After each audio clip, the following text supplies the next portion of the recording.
What's going on, everybody? Peter here with my brother Paul, and Hey, we are not another GME live stream. We're here to talk about cool stuff. So cool, in fact, I wore my cool glasses.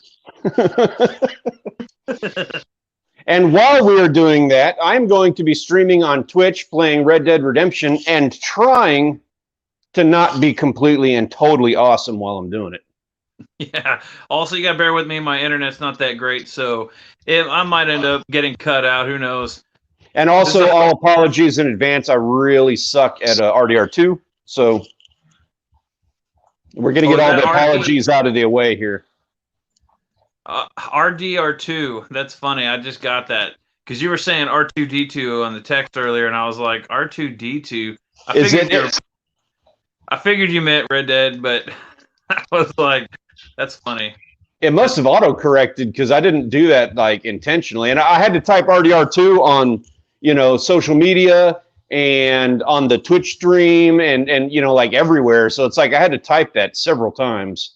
Yeah, I haven't played online yet. I played the game. I got about a quarter, third, maybe a third of the way done, and then I switched to a different game. I don't remember what game I switched to, but I got tied up with other stuff, so I never got back to it. But I never tried the live version of it.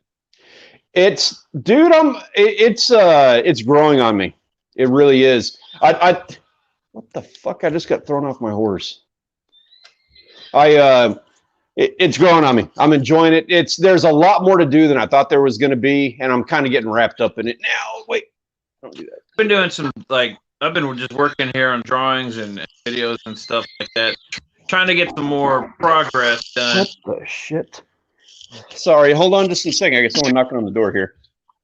I'll be right back. Bring the camera with you. Anyways, while Paul's gone, I'm just gonna say, I haven't been doing a whole video games lately, but I have been watching the Cobra Kai. If anybody's got any comments on that one, I'm in love with that show right now. But I'm only on season 2. What is he doing? There he is.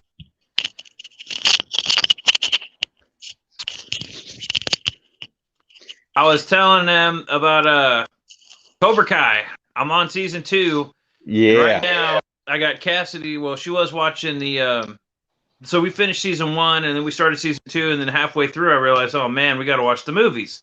So right now, we're watching the movies. Then we're gonna get back to finish season 3. Okay, we haven't done the movies yet, and I want to do the same thing. I was talking to Savannah about that, and yeah, we're gonna do the movies. I feel kind of stupid now thinking back on it that we haven't done that already. Maybe that'll be our thing for tonight. I was kind of thinking the same thing, man. Like, we'll finish season 1, and it's pretty good. I mean, I didn't really need to go back and watch the movies. They get the gist of it. But then season 2, I'm like, oh, okay. Yep, it might help. It might bring some more, like, whatever, make it more important, I guess. So we started watching the first movie, and she was actually just now watching part 2, and I kicked her off the Wi-Fi. But That's funny. We finished. Your homework for this weekend is you have to watch Karate Kid #2. You have to watch that for this week. We're not taking you to dinner or nothing until you do that. And then you're like, oh, by the way, no Wi-Fi for you. Yeah. They're home today. They're not in school. I guess they had a teacher day or something. So it's kind of funny. They finished all their work before lunchtime, and now they're like, can we please get on the computers? Can we please get on the? And I'm like, yeah. And then a couple minutes later, I'm like, get off the Wi-Fi. I need a Wi-Fi for my live stream. So they're out there crying or something. But daddy, I wanted to watch your live stream. Clean your room. It's your fault you're not watching that movie. Dude, I swear to God, the horses in this game. I destroy horses here. So this is the first time I've actually done the live stream from my phone, because we usually use your phone because you have better internet than I do. But this is actually working. I'm not having any issues yet. Good. But now being on this end of it, I can see Mosier Boy in the house. What's going on, man? Hey, what's up, Mo? What you doing, buddy? He says hello. That's kind of cool. I can finally see the chat. And that's awesome. I've never been Yeah, able to see the chat. that's kind of important too. Yeah. So Yeah, appreciate you coming and hanging out, Mo. Is there anybody else that's here? No, that's it. I don't have Just I don't have a crew on Twitch yet. Sometimes it takes a minute for them. So we're just talking Cobra Kai. I don't know if you've seen it yet. That's my favorite show right now. But I'm weird when it comes to shows. I don't really branch out. I spend most of my time on the computer over here drawing or something. So I don't even sit down and watch the new stuff, whatever's going on. I'm usually on YouTube. So I don't ever have time. I watch very little TV. Like we've done Cobra Kai, we've done Mandalorian. And we have been trying, we're doing WandaVision. They haven't totally sold us, but I will say they're doing a much better job. Like I kind of like what they're doing. At first I was like, what the hell is this? This is dumb. Like, I am not liking this. Even the subtle stuff that was going on, I picked up on it and I'm like, man, okay, I know you're playing with this and I know something's going to, I'm not really buying into this.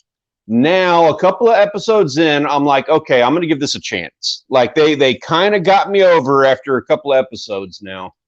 So I have not watched it yet. We actually ditched Disney for a minute. So I finished The Mandalorian, which was awesome. Yeah, it was but rad. I haven't started WandaVision yet. Probably get Disney pretty soon. But I guess when they were talking about it, I was kind of getting the idea of. I think I have an idea of what's going on in WandaVision. Like, I read some fan theories and stuff like that seem to make sense to go along. But I haven't seen it yet. I mean, the concept that I heard they were going with sounded pretty cool.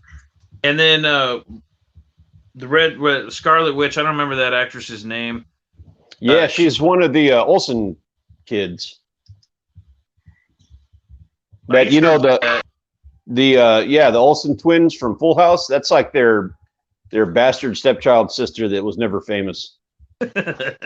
So she had left a social media post or something about how there's going to be a big bomb drop yesterday, on the likes of which would be up there with the Luke Skywalker. And would you say it's actually on par with that? I haven't seen it yet. They haven't dropped that one yet. They were talking about how that's a thing, but they haven't dropped it yet. I thought it was getting dropped on Fridays. Well, today is Friday. I haven't seen it yet. Watch a lot of TV, unless it's music related or documentary, which I hear that. I love a good documentary. Is that what that's about music? That's what Mo's saying? Yeah. I hear that. I don't watch documentaries about music as much, but more like I don't know. I got a couple of channels I like to watch, history stuff, conspiracy stuff, that aliens. I'm kind of like I secretly, I don't tell people that, and you know, it's always a fun discussion and stuff. But like, even Rachel, I don't watch that stuff when Rachel's around, but I love it. That's what I watch. Amber can't stand history, like World War II stuff. I'm not like some grumpy old man watching World War II. I find it like yelling at the TV like it's a football game, but I do like watching those documentaries. I don't know what it is. Maybe it's a guy thing. Yeah, conspiracy stuff. Oh. I'm all like, okay, I can take Alex Jones in like small doses. I rarely go to InfoWars. Can't do that one. It out. But man, yeah, it gets old real quick. So I kind of prefer he be on somebody else's podcast or stream, live stream. Yeah. That's where I like to watch Alex, because his stuff is really interesting when he gets into it. But when you actually go to his page, it's just bombastic, in your face. It's like if Donald Trump's tweets had their own live stream, that's what it would be. I can't stand watching that kind of. I can't stand watching that like yelling and in your face. I'm supposed to like emotional gripping.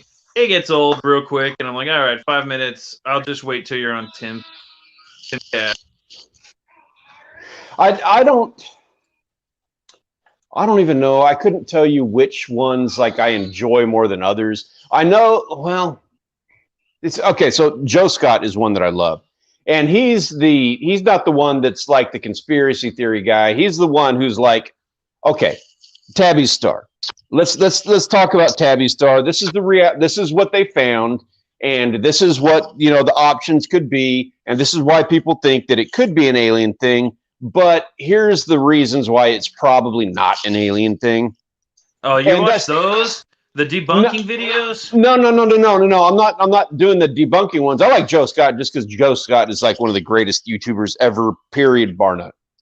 But I like him because he doesn't let the he doesn't let things get weird. You know, he tries to present everything and be fair about it. But the other guys, like, I don't like the guys that go way too far off on it, where it's like, this is you're obviously biased.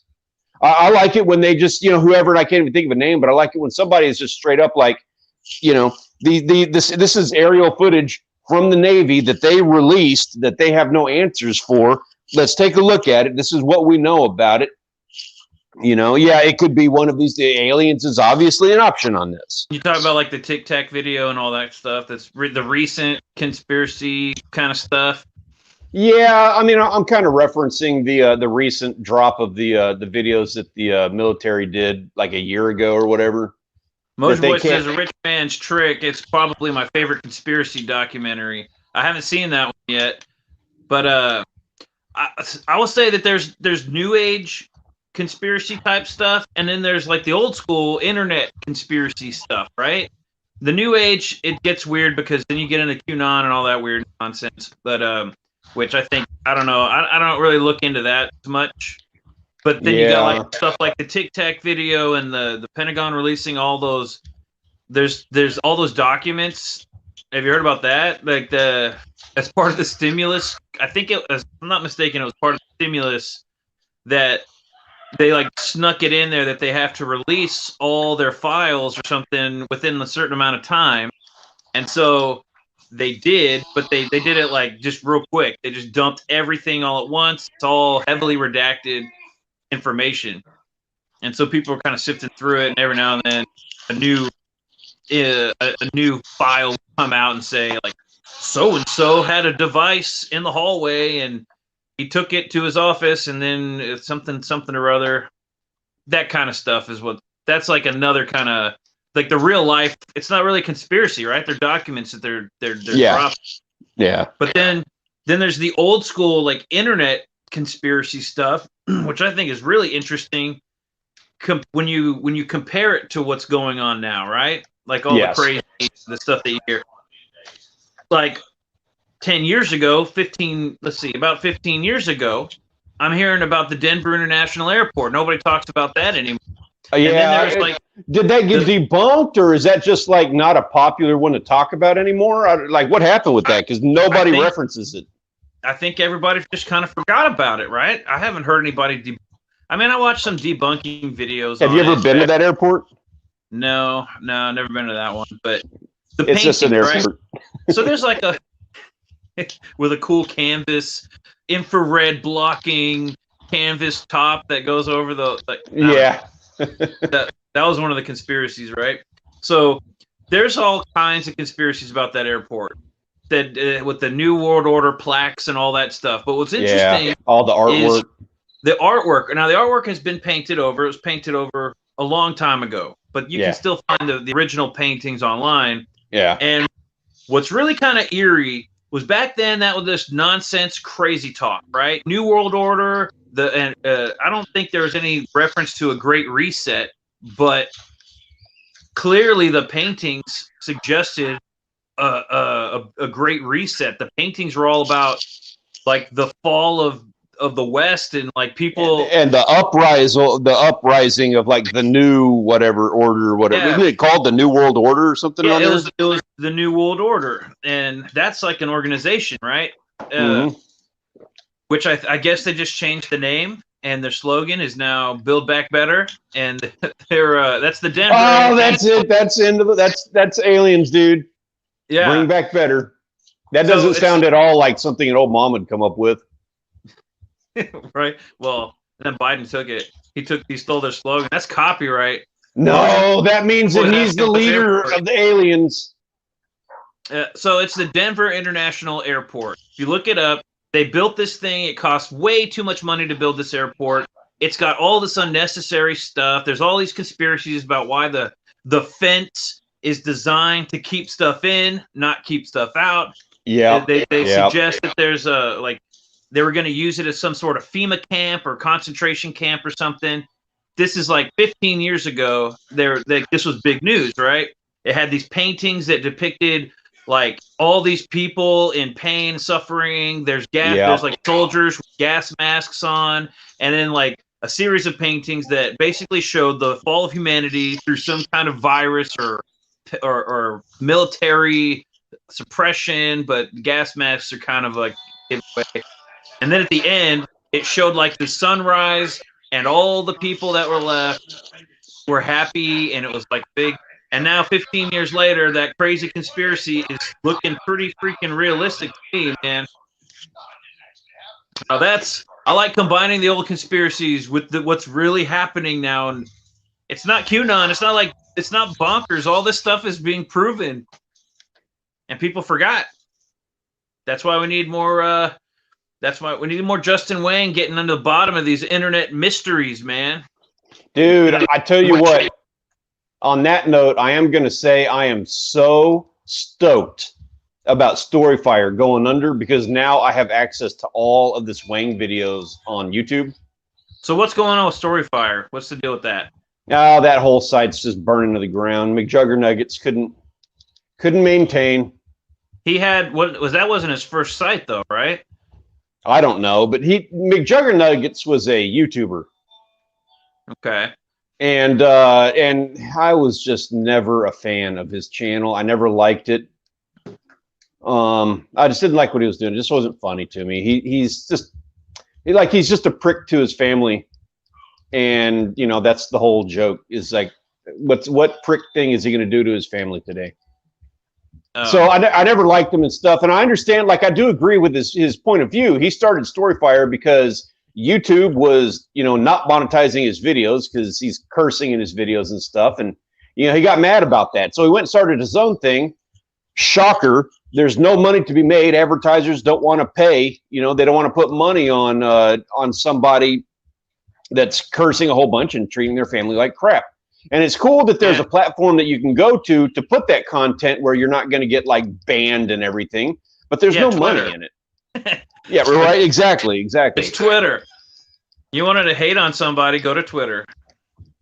So he couldn't afford it. And yeah, you're right about that. If you're going to be vile and if you're going to be lascivious and if you want to talk politics, go to Twitter. Yeah. I mean, I just joined Twitter. I'm like, I'm not an old man. I just don't know any of these programs. Like I just did Discord. That's my next one on my list. I got to take a class on Discord and Reddit. I watched a 15-minute video on how to tweet because I'm like, I guess I'm a boomer, Paul. I don't have any gray hair yet, but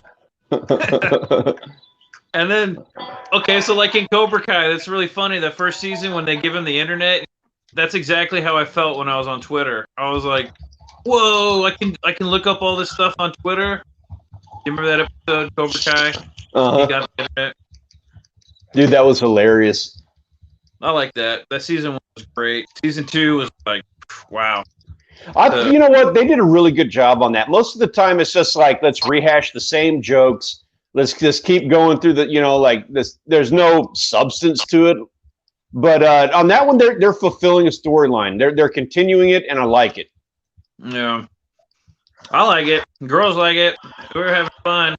Chicks get chicks, man. I like that they're bringing back karate.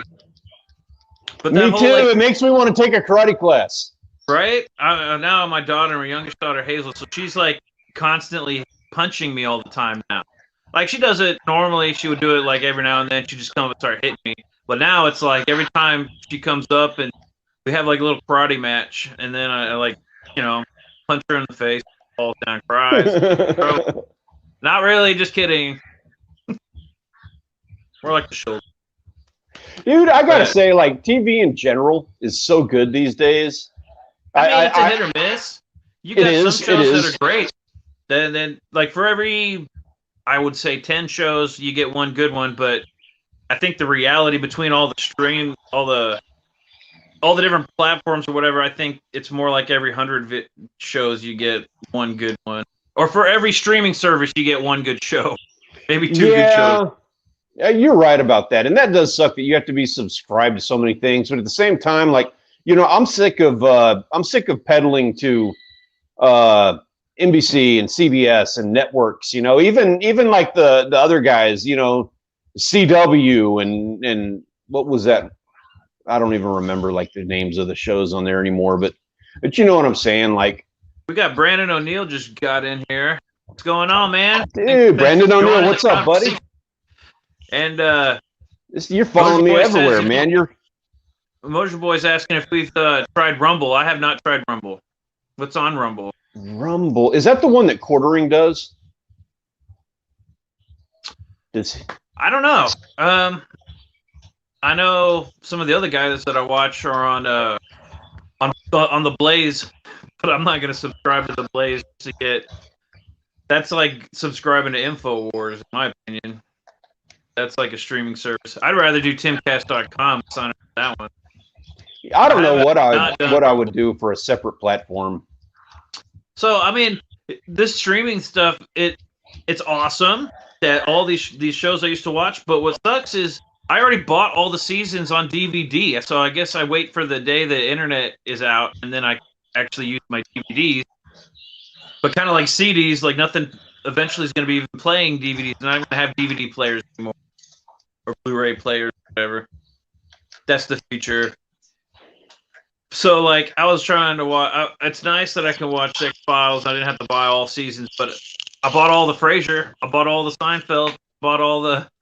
That was like a quest back in the day to find those seasons and not pay an arm and a leg for them. And now I can just pay $8, and I got it all. So Rumble is like a new YouTube. This is Brandon. I have not. I'll have to check that out. There's always a new something. What did Vimeo do YouTube? What's that? Wasn't Vimeo? Vimeo. Yeah, and Vimeo's still around. That's a little bit different. And you know who's a competitor for YouTube that everybody's sleeping on, nobody realizes, is Spotify. I think they are going to venture into doing video, and I think they are positioning themselves to compete with YouTube. I agree that they're getting there. But I don't think they're even. That's not where I would go to watch videos. It's too much of. I don't know. I'm basing all this off Joe Rogan because that's the only thing I watch on there. But I don't know, because it's like, okay, if I don't have the app, it's more difficult to find stuff. I've actually, even with the app, I don't know how to explain it. I have to type in Joe Rogan Spotify to get the link to go to his podcast. Yeah. Because going straight to the website, you can't do it. It won't. There's like no option to find anything. So it's frustrating, and I think they're going to lose out if they keep that up. And then Joe Rogan does like 15 minutes of commercials before you even get to the podcast. So that's.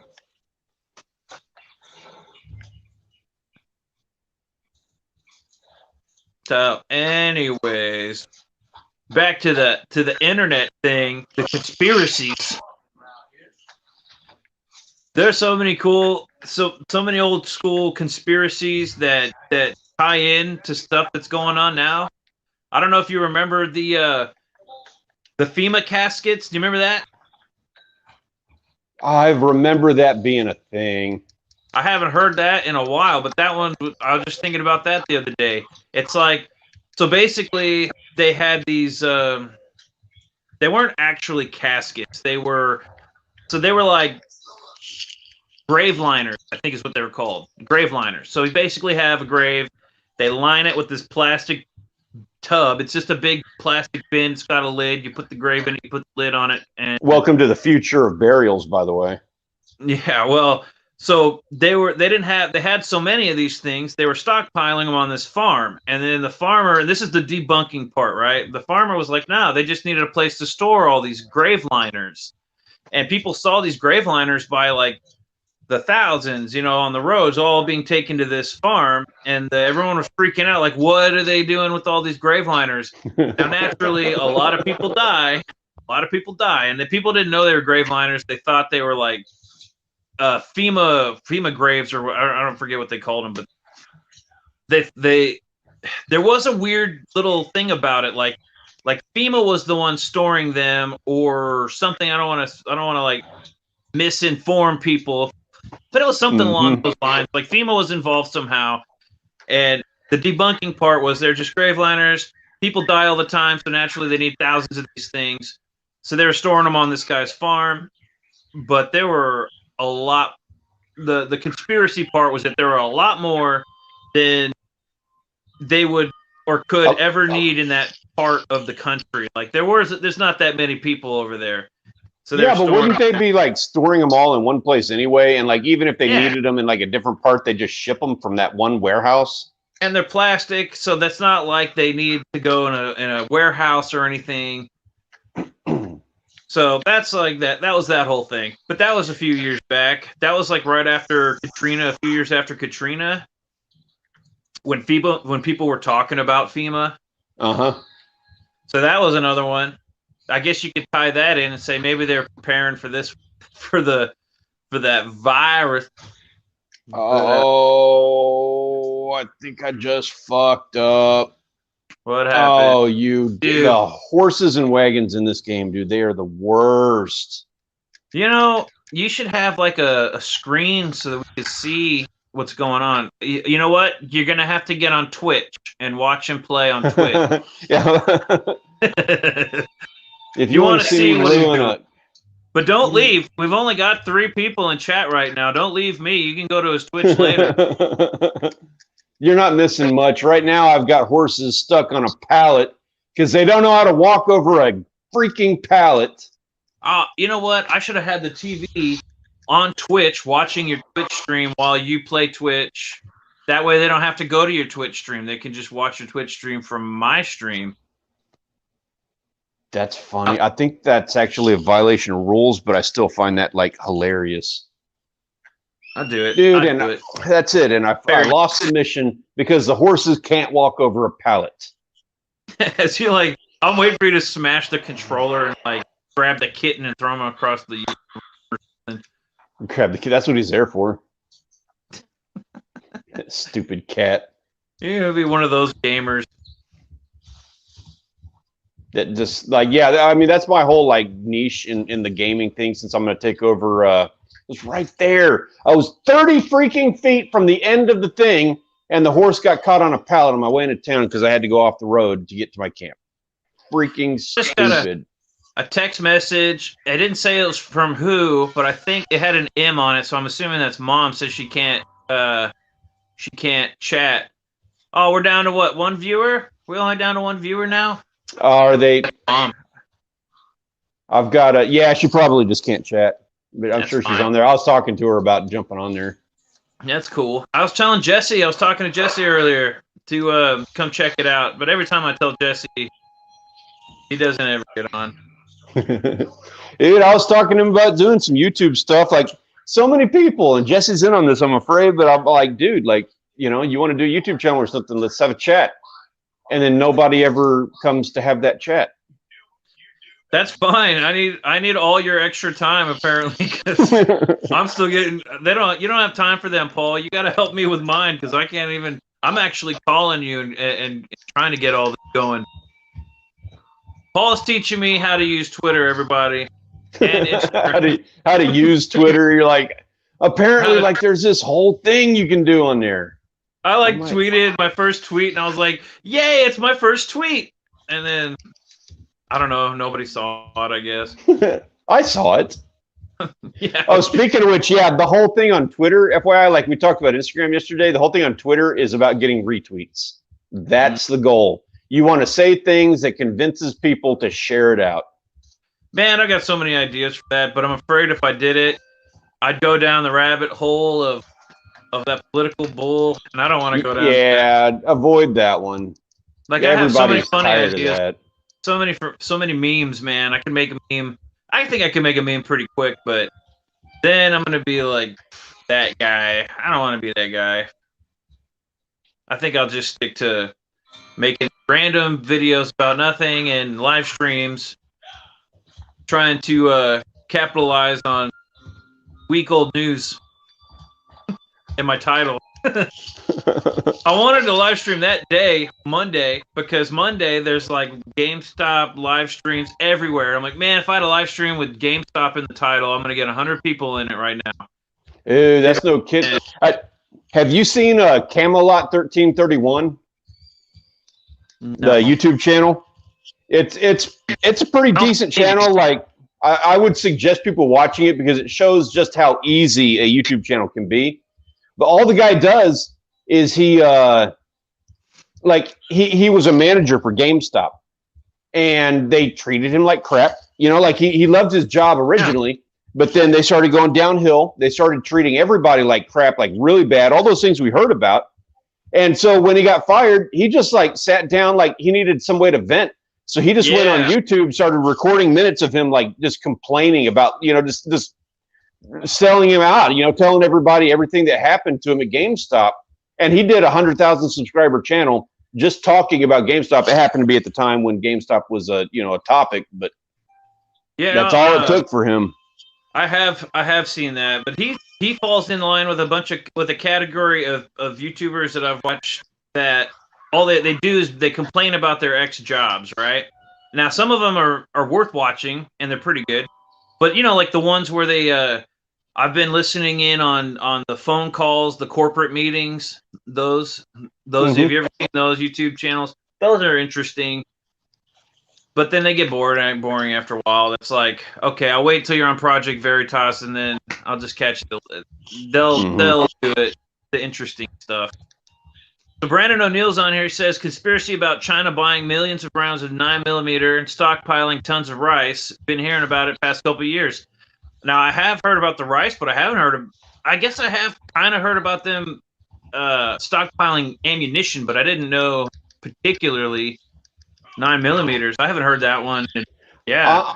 I'm going to go ahead and debunk this right off the bat and say that China's been stockpiling rice for centuries. That's kind of their thing. I mean, they use that for everything.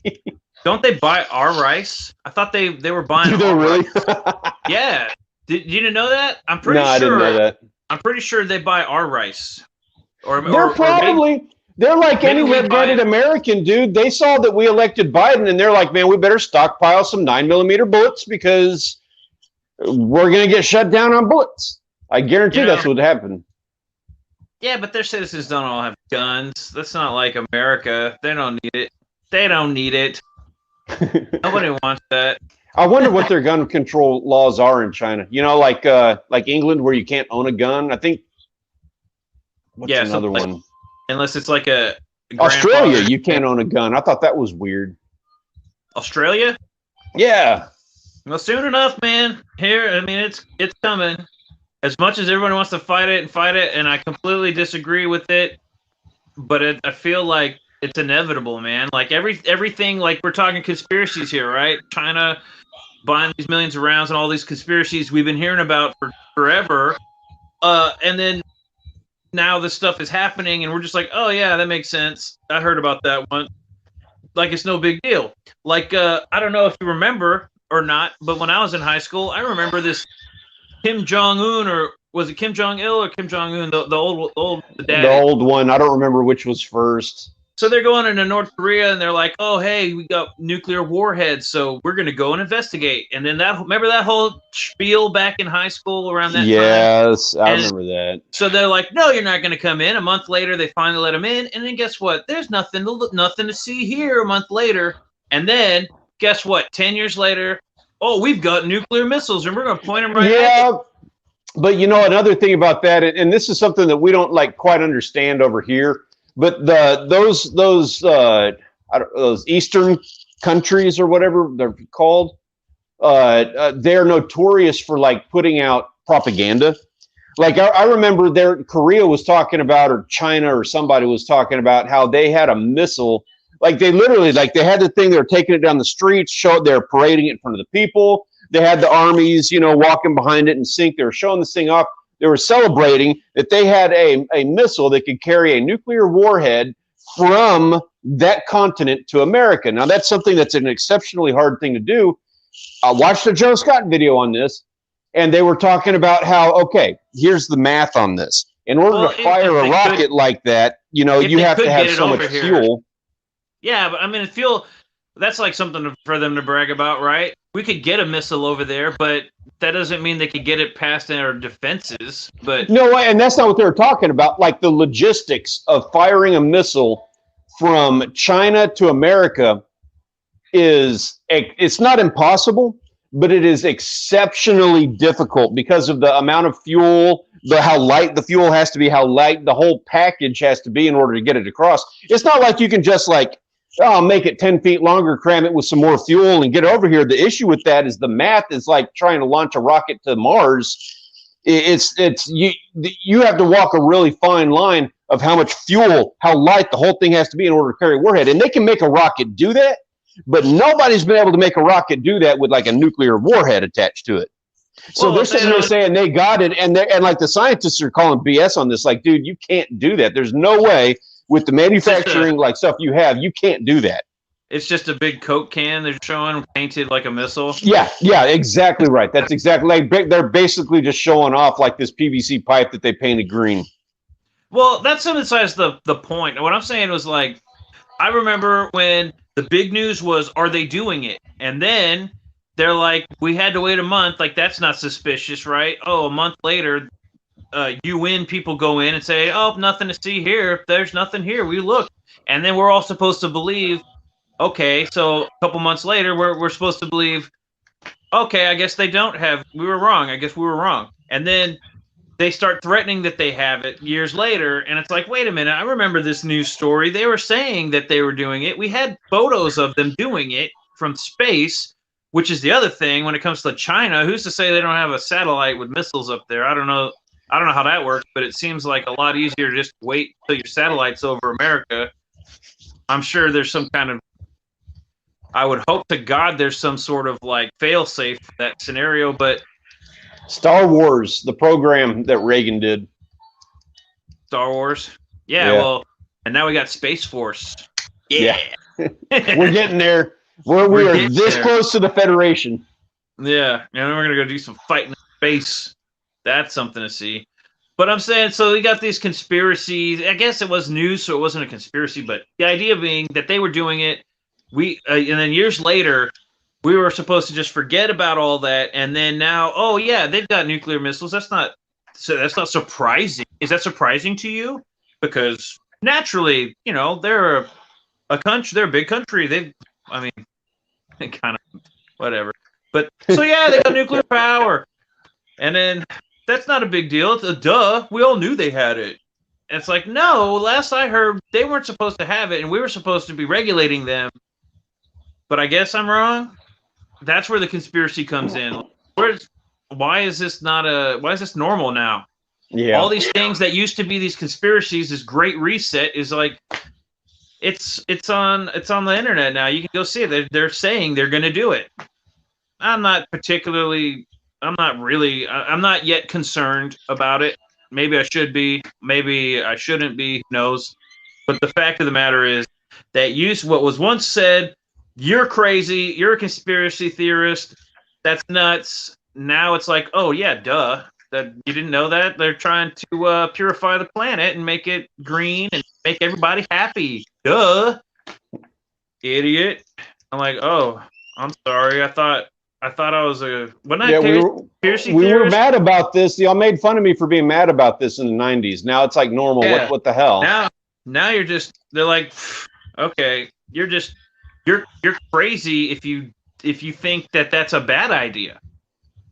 I'm like, oh, Okay. Well, why didn't you just explain it like that back then?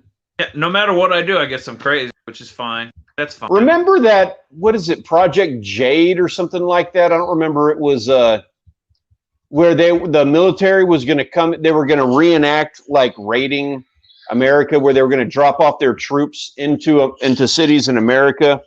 And that'd be stupid. well, no. Okay. They actually did it. Oh, I thought you were talking about that conspiracy. Here's another conspiracy, right? So this is another weird one. So back in the day, around the Denver International Airport conspiracies and all that New World Order stuff, right? So there was this idea that Chinese soldiers would be marching on American soil, and they would come to your house if you had Alex Jones might have been one of the ones that spouted this one, but there'd be no, it wasn't Alex Jones. It was somebody else. Anyways, there'd be a mark on your door, your mailbox, and that would let them know that you're a threat and you're the one that they've got to go take care of. And the American soldiers would not be American soldiers, because the Chinese would be dispassionate. They don't care about us, so it'd be easier for them to take out Americans, right? And so it'd be like, well, why would Chinese soldiers be on American soil? Then you start nowadays. Now you hear, this is kind of conspiracy, I guess, new age conspiracy, where you've got these politicians, these companies are all in China's pocket, right? Disney, Biden's, all this stuff, they're all in China's pocket. So you've got DC lockdown and everything, and now they're vetting all the soldiers over there. Wouldn't it be just easier to get Chinese soldiers in there to they don't have to vet them. They don't care about any of us. That's a conspiracy, right? Except China is training. They're training troops in Canada, just north of us. So, What's up with you? Didn't know that? Duh, idiot! Like, you're a crazy conspiracy theorist. Well, naturally, China has to be the enforcers of our law. That's going to be the future, right? The argument's going to be, well, naturally they're here because why would we have American soldiers like policing Americans? That doesn't make any sense. We need somebody else from the UN or somebody. We need another country to help, keep our citizens in order. That makes perfect sense. You're an idiot if you think that anything else is better. That's going to be the next one. My question on this is, why is Canada letting that happen? Like, we protect Canada. Why are they allowing China in there? They know what Trump, how Trump feels. Was it Trudeau? About that. Because he's getting money. They're like, you know what? We can't make a missile fly across the ocean all the way over there and like legitimately hit a target. So let's just put our soldiers right there. We'll pay you. Dude, naturally we'll pay you to let us do this. And you just gotta, look the other way, or maybe whatever. And so they're like, yeah. And then, I mean, that makes sense. That's naturally, if you would want your soldiers right there on the other side of the planet, to train them. That's where you want to train them. You're a conspiracy theorist if you think that that's crazy. Naturally. And that's one of the things, like what I was saying. There was that whole thing. That was a conspiracy too, about like what was going on. I remember them making a big deal about that, dropping the American. Everybody thought that they were getting prepared, like the military was getting prepared for an invasion or something like that. And what they were doing is they were dropping their troops off in American cities. Beeville being one that they were suspecting it. Mm-hmm. They were dropping them off, and they were supposed to, like, it wasn't hostile. They didn't have weapons, but they were just supposed to try to fit in. Are you talking about American soldiers being deployed in American cities? Yes. And in order to do it, they had to actually do something. I forget what it's called. Like, they had to actually enact an order that was like a military, Are you talking about the training thing where they had all those? Okay, so you're talking about the training conspiracy, because that's a conspiracy, Paul, where they had military exercises that spread across several states. Yes. from Texas to like Louisiana, I think, And that then was to like 10 years Arizona. ago or something, so I don't remember everything about it. But That was like, yeah, 8 to 10 years ago. And that military exercise where they were training in American cities to for urban warfare, and that was just Paul. That's crazy talk. That was just a military exercise so that they could naturally be trained in fighting in American cities or cities in general. You can't learn that kind of training in the woods or in the desert. Naturally, you gotta deploy these guys in cities to train them. And these are active cities. These are cities with real like citizens in them.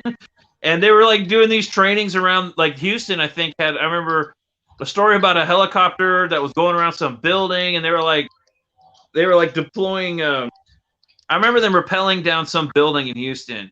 And then like a Walmart got shut down so that they could do training in that Walmart, and they turned it into like a barrack or something, barracks. And then everybody was like, why are we shutting down Walmarts? That was like 300 jobs that they just for a military exercise. That doesn't make any sense. They're turning Walmarts into concentration camps. Conspiracy. No, guys, that was for an event that some sort of disease or something killed millions of people. We would have a place to put them, and thank God for those FEMA caskets, because now we've got a place to put them in that will keep them from spreading that disease. So there's nothing to worry about. Naturally, y'all are just crazy for thinking that and you're crazy. That's crazy. Naturally, you got to have all this stuff. Oh, I'm in it thick normal over here. I'm stealing supplies off of a train. My horse won't come and get me. I'm in it thick right now. So Brandon O'Neill says Trump exposed how deep the deep state really is. I agree with that. I think he sparked it. He kind of like opened up everybody's eyes and kind of made it. I mean, I don't think he is 100% responsible for people waking up, but I think he's definitely the one that got us to like pull our heads out of like the blur or the fog to go like, oh, wait a minute, there is something. He says the election courts refusing to hear voter fraud cases, media censorship. Yes. All that. Not to mention all of the Russian, bias stuff in there. That's obviously like, okay, whatever happened with that? Stockpile on your SpaghettiOs, people. Stockpile on your SpaghettiOs with meatballs. China's going to keep all their little meatballs. American hands can't make them tiny meatballs. And so, and you hear about the verified Twitter houses. I heard that was a thing. I didn't hear what actually happened with it. That's the mark, Paul. Those are the safe houses the Chinese soldiers are not supposed to attack because they have the Twitter thing on them. I'm gonna get a Twitter thing on my house. Does China like Twitter? I thought they hated like any platform that allows you to talk bad about them. It's not about. It's an easy, recognizable symbol, kind of like blood on the front door back during when Moses time. Back then, they just used some goat's blood, and it was easy to recognize a house that way. Now, you gotta be a verified Twitter house. I'm gonna make a plaque that says verified Twitter. I think that's the biggest, stupidest freaking joke in the world. However, when YouTube starts verifying houses, I want in. Well, doesn't YouTube send plaques for free, or do you have to pay shipping and handling? No, they send them if you reach the thing. Well, Twitter doesn't send you a Twitter plaque, does it? You have to pay like thousands of dollars to get this plaque. I didn't even know Twitter had a plaque. I know they had the verification badge. I didn't know they had plaques. So they don't. That's what I'm saying. The house so if you are a verified user, you can apply to purchase a verified user plaque that you can then pay them to install onto your house so that everybody can see that you are a verified, and not just verified, but you're like creme de la creme verified because you got the plaque on your house. You're like one of those guys who said a lot of stuff about the election on Twitter. That's what that represents. You were like you retweeted every White House tweet. Yeah, yeah. You talk mad shit about Donald Trump. Yeah. Here you go, buddy. Just give me $4,000, and then I'll put this on your house, and then That's right. That's right. Yeah, Twitter was shutting him up. You're right. They banned. Did they ever remove that ban? I don't think so. Brandon says conspiracy of China or the UN coming to disarm the American people.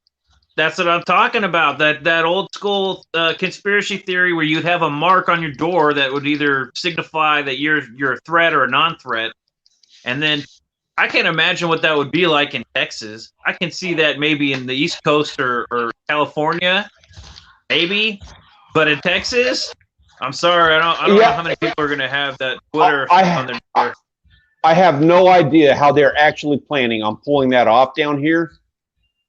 Like, there's no way. There's no way they're getting that. Well, naturally, Paul, a good conspiracy involves disarming the people. Naturally, yes, you got to disarm the people by implementing some crazy law. It'll never happen where they make you register your weapons, or you get a $5,000 fine, and then you get on the list, and then you know what I mean? Like, that's crazy. Yeah. And so I have guns that are registered, but not every register with who? I don't even want like some of that. Some of this are. There are people out there who have guns that are not registered to them, and I didn't understand. I thought there wasn't a gun registry. Well, I don't know if it's a registration. I don't remember, but like you have to register. Like when you go, like if you go buy a gun from like Academy, you have to do the background check and all that stuff. You know what I mean? There's a record. I don't know if it's a registration, but there is a record. There's a record. There's a paper trail. Yeah, there's a paper trail. I have a paper trail somewhere. Right. I hope that my arms dealer burns all my records in the event that they're going to come for us. But yeah, that's kind of what I'm getting at. Is like there is a lack of paper trail on some of the stuff on some of the things that I own. And so they might be able to tell, they might be able to come to my door and be like, hey, we are going to need this, this 3030 that you own. But that's like, they might get that from me because I'm going to keep it legal. Or maybe I'm just going to say I sold it, whatever. I don't know. But they're not getting everything from me. There's no way they're doing that. So even in Texas, I don't think anyone's going to give up their guns. Like, I mean, there might be a bunch of people that say, oh, here's my gun, take it. All of a sudden, if they tried doing that, all of a sudden, the reports of gun sales in Texas are going to go through the roof. Like, there's going to be 3 times as many gun sales in Texas as there are guns that exist in Texas. There are more guns than people. From I was hearing about the other day. I watch a lot of podcasts. I regurgitate. Oh yeah, no, nobody in Texas owns just one. So, you ever see that video? That it's a funny video. It was viral for a minute of the cashier, the retailer guy, or he was like, I guess, gas station cashier. A guy comes in. He's pulling out a gun, and he pulls the gun out at the cashier. One of millions, right? One of millions of videos. He pulls the gun on the cashier. The guy pushes the hand out of the way and pulls the gun and puts it right in his face. And then the guy's just like, oh, and then walks away, right? It's like a classic it's not even propaganda, it's a real video, but it's like the poster boy video clip of what's going to happen when they come to your door to take your gun away. They're going to be like, sir, if you would just sign this paperwork and then hand over your gun, and then they're going to have a gun in their face. And they're like, oh, okay, we'll be back. We'll be back with our Chinese soldiers. You know what? It might be worth this. It'd be kind of funny in this circumstance, but it might be worth buying pieces of a gun, like off of eBay or something like that. Get the butt and get a busted like barrel, everything except the lower receiver, the part that they actually count. And so that, like, just in case somebody comes by asking for your guns, like, oh yeah, that old thing, and they just hand them these pieces of gun. I've got a 3D printer, man. I'm like learning that there's ways to make like 1-shot, 2-shot pistols with a 3D printer. or going to like Home Depot. I'd rather, you know what? I'm not gonna waste 3D printer on a one-shot pistol. I'm gonna go to Home Depot and I'm gonna do it right. I'm gonna do it Tony Stark style. Yeah. So Brandon says Texas has more firepower than Mexico and Canada combined. I agree with that. Yeah, I do. I agree with that. That's why we don't have people literally like murdering. That's why you don't have. Okay, so there are riots in the cities, right? There were riots in the cities, but you do not see these Antifa people coming through Texas neighborhoods because that'd be the dumbest thing they could ever do. Dude, I will say, talking about conspiracies and stuff like that, and I know this goes real deep into a conversation that's probably not a very comfortable one to have, but at least right now. But that whole riot thing in whatever the thing where that people died, that Trump, you know, whatever was rioting or something, inciting a riot. Oh yeah, the one that was gonna tweet. Oh, not tweet. Yeah. Anyways, we all know that one. Yeah, that riot thing. I don't know how to refer to it. Incredibly deadly a catastrophe that happened. Yeah. So, and again, I don't want to have anybody like asking me questions about it, this kind of stuff. So I'm going to be vague about it. But we know a person who went there, and like we are, you know, 1 degree of separation, like no degree of separation. We know somebody who was there. And he was saying that it was like there was Antifa people all over the place inciting everything. Like, I had never heard that. I didn't hear that. I didn't know what's going on. And I can't weigh in. I can just say that, repeat the story that I heard. But it's like, man, the implications of that. I don't know who you're talking about, Paul. No, I'm just kidding. Yeah. It wasn't me. It wasn't me. I have proof. Look at my Google search and my location. I was here. Yeah. Check my don't check my Google records. Yeah. Oh, don't search history. Don't check my search history. Oh, God. Stuff. You ever fear that, like, if you die, like someone's gonna be like, "Oh, we need to check his search history"? No, because you know what? If I'm dead, I don't care. If I'm alive, I don't care either, because they're gonna find some crazy shit on that. If I was live on television and they're like, "Well, would you like to explain this?" and I'm like, "Do you want to know the details of that?" Like, it might make you sick. I'll tell the world. I don't. Not on my live stream though. I'd do it in front of national television. Like, it depends on how much the super chat is. Yeah, exactly. It depends on how much the super chat is. $20, game on. Hey, I'm on Twitch. If I was streaming on my channel, I'd be like, dude, $10, and I'll tell you, I'll undercut Peter's price. I just think it's this crazy. At least how these conspiracy, like, what's the next one? What's your prediction, Paul? What's the next one? Are we going to hear about? That's going to be like, oh, I remember when that was a conspiracy, and now it's not a big deal anymore. Like, it's normal. I mean, we covered some of the old school ones that I haven't heard anybody talk about these in a long time. Yeah, but, you know, I don't know. That's just like, it's so crazy out there sometimes. It's really hard to predict. But I will say, I am looking forward to seeing, like, what are people going to come up with Biden? Like, is there now all of a sudden going to be this crazy, you know, like bunch of stuff that's going on with Biden? Or is the other side going to be respectful and they're like, we're not just going to start this. We're just going to aim for, like, you know, next election. I'm kind of curious to see what direction everybody goes. I think a one world currency is coming pretty soon, and it's going to be called Dogecoin. Oh, a sign of the end times. That's a joke. I don't think. Although that'd be so cool if every dollar had like a little dog face on it. What kind of dog is that? I don't know, but I don't even understand where this came from. I just know that I've seen a lot of Dogecoin stuff. And some guy, like in one of our group chats, I thought Dogecoin was a real thing because he keeps talking about getting some. He said it's going to be the next thing. It is a real thing? Okay. Because he's all about that. So it's like crypto, but it was a joke. So these guys, I guess these really smart guys, got the baseline or the base code, whatever that means, right? To me, it seems like they hacked the website, got the URL code, and then copied and pasted it with a few exceptions, a few additions to it. And it was a joke called Dogecoin. It was like, haha. I don't know how. I never heard about it until recently, but apparently, like people were buying Dogecoin as a joke because it was like fractions of a penny could get you some Dogecoin, and so people were buying like maybe $1 worth of Dogecoin for like $1 billion Dogecoin. You know what I mean? Not a billion, but so.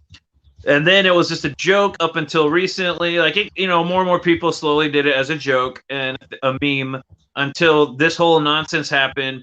And then I guess Elon Musk, he tweeted it or something. He's like, "Go Doge" or something. I don't know what he tweeted, but he tweeted something. And so then that's funny.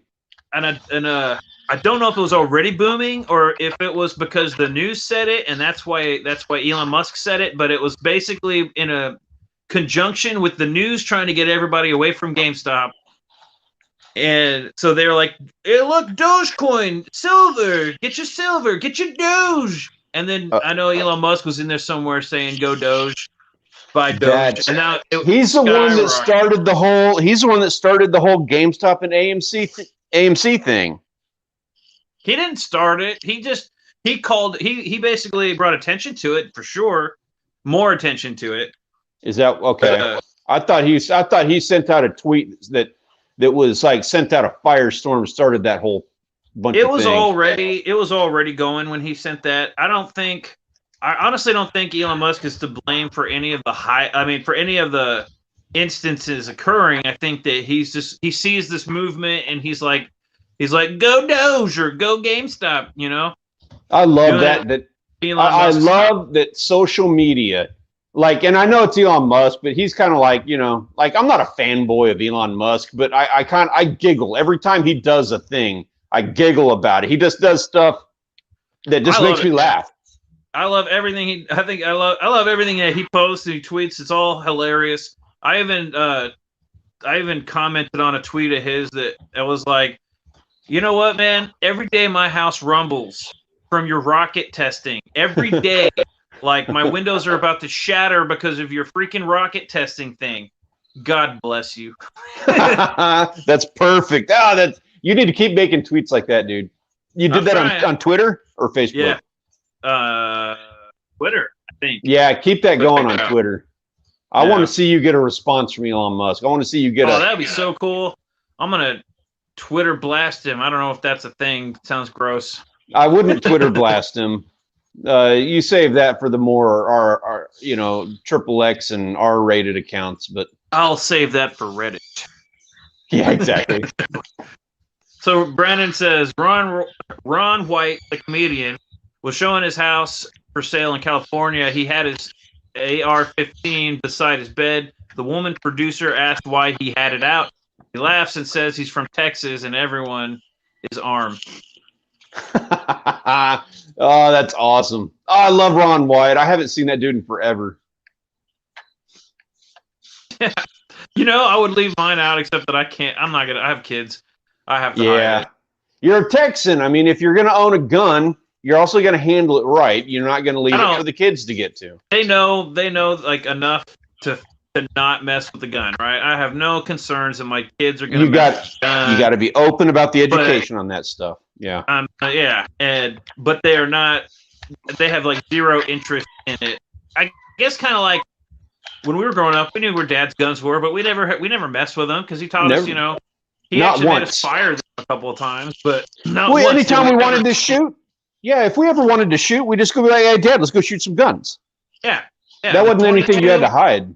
I want to say, it was never hiding anything. The only time I ever got into the guns was I forget what it was, like maybe a bobcat or coyote, or there was some animal on our land. Oh, it was a coyote. It was going for my goat. Remember my goat Elmo? It was going for Elmo, and I got the 22 out, or maybe it was a dog. It was a coyote dog, and I was shooting at it. I was trying to get it out of there. That was not like, some shithead pulling out the 22 and I'm going to go plinking or whatever and shooting at the houses. because we understood gun safety, more respect for guns and that, and then to just go play around with. My kids they know not to mess with the gun. I have no worries, but I'm not gonna leave my gun out. Yep. But if I had an AR-15, maybe. I do have a desire with my pellet gun for obvious reasons that we're not going to talk about, but for obvious reasons, I would like to mount my pellet gun. I'd like to have it on a gun mount above the door. Yeah, the back door. I've got the pellet gun, but I mean, I got it out, but I mean, it's a pellet gun. It's a break barrel. I don't even think my kids could even do the break barrel because the tension. The easiest way to do it is from grabbing the end of it. You can't necessarily break, and their arms aren't even long enough to do the break barrel. I'm not concerned about that. Plus, that gun's almost as tall as they are. Dude, it's been a long time. I mean, it's getting to be spring now. Like, you know, we got like probably 2 weeks until spring starts to set in Texas. I need to start getting start putting that thing to use again. You know, my 1911 has been calling me.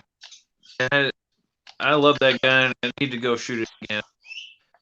And I've been wanting to get another gun, but I haven't. I was talking. Price is skyrocketing right now. I was talking to Dad this weekend about that. He's saying that the price of, and maybe Brandon, if he's still in here, or David, you guys, if you're still in here, I'm curious if y'all happen to have any insight on this. I heard, and I haven't checked this, but the ammo prices have gone through the roof. Can anybody give me a confirmation on that? I've heard it, but I haven't gone to Walmart or Academy to see. I do need to get some more rounds. I have like a box, but I need to go get more. I don't want to stockpile like a closet full of ammunition, but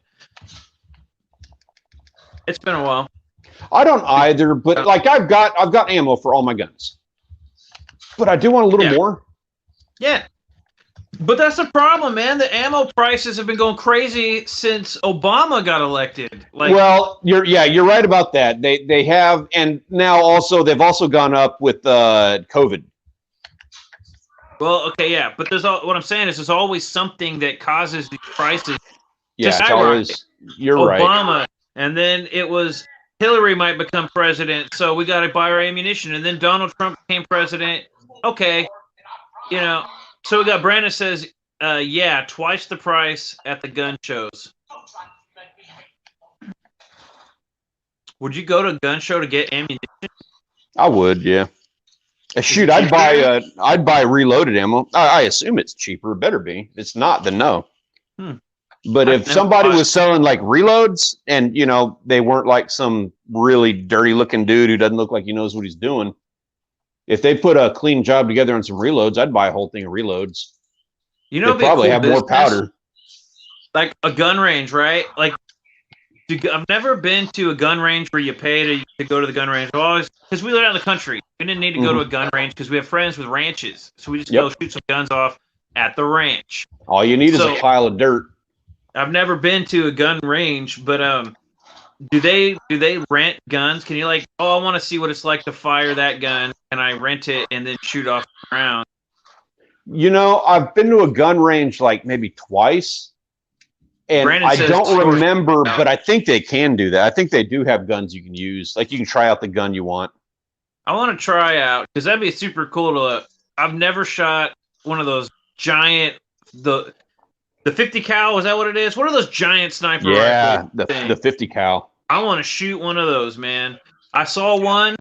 It was I saw this guy carrying one at a gun show once, and the thing was so big. I had no. I mean, you see them in movies, you see pictures of them, and you're like, that looks like a decent sized gun. But I'm a tall guy, and that gun was like almost as tall as me, if not taller than me. They're massive.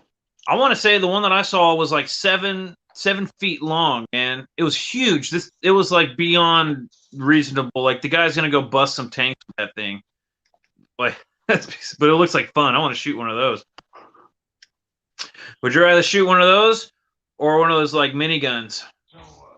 No. Definitely the big Yeah. 50 cows. One on my bucket list. One of the things that I want to do is I want to do and it costs like $5 a shot or something, if not more. God knows what it costs now. But I want to take some mile shots. I want to hit a target from a mile. That'd be cool. You know, when That's I was high at on that my gun bucket show, list. that was at the Saxit gun show. That one, I want to say they had 50 cal rounds for like $2 back then. That was the last time I went to a gun show. I guess it's been a while. $2, you said? Yeah, it was $2 a round, and I'm like, that doesn't seem too bad. I mean, I don't know. I don't know. What do you use a 50 cal for? I mean, I guess if you were up north, you'd take out an elk or something, maybe. Rabbits. But, yeah. And everything around them. You can use that for like elephants, and I think they actually do that kind of stuff. But you can use you don't do that for hunting. You do that for like posterity, for fun.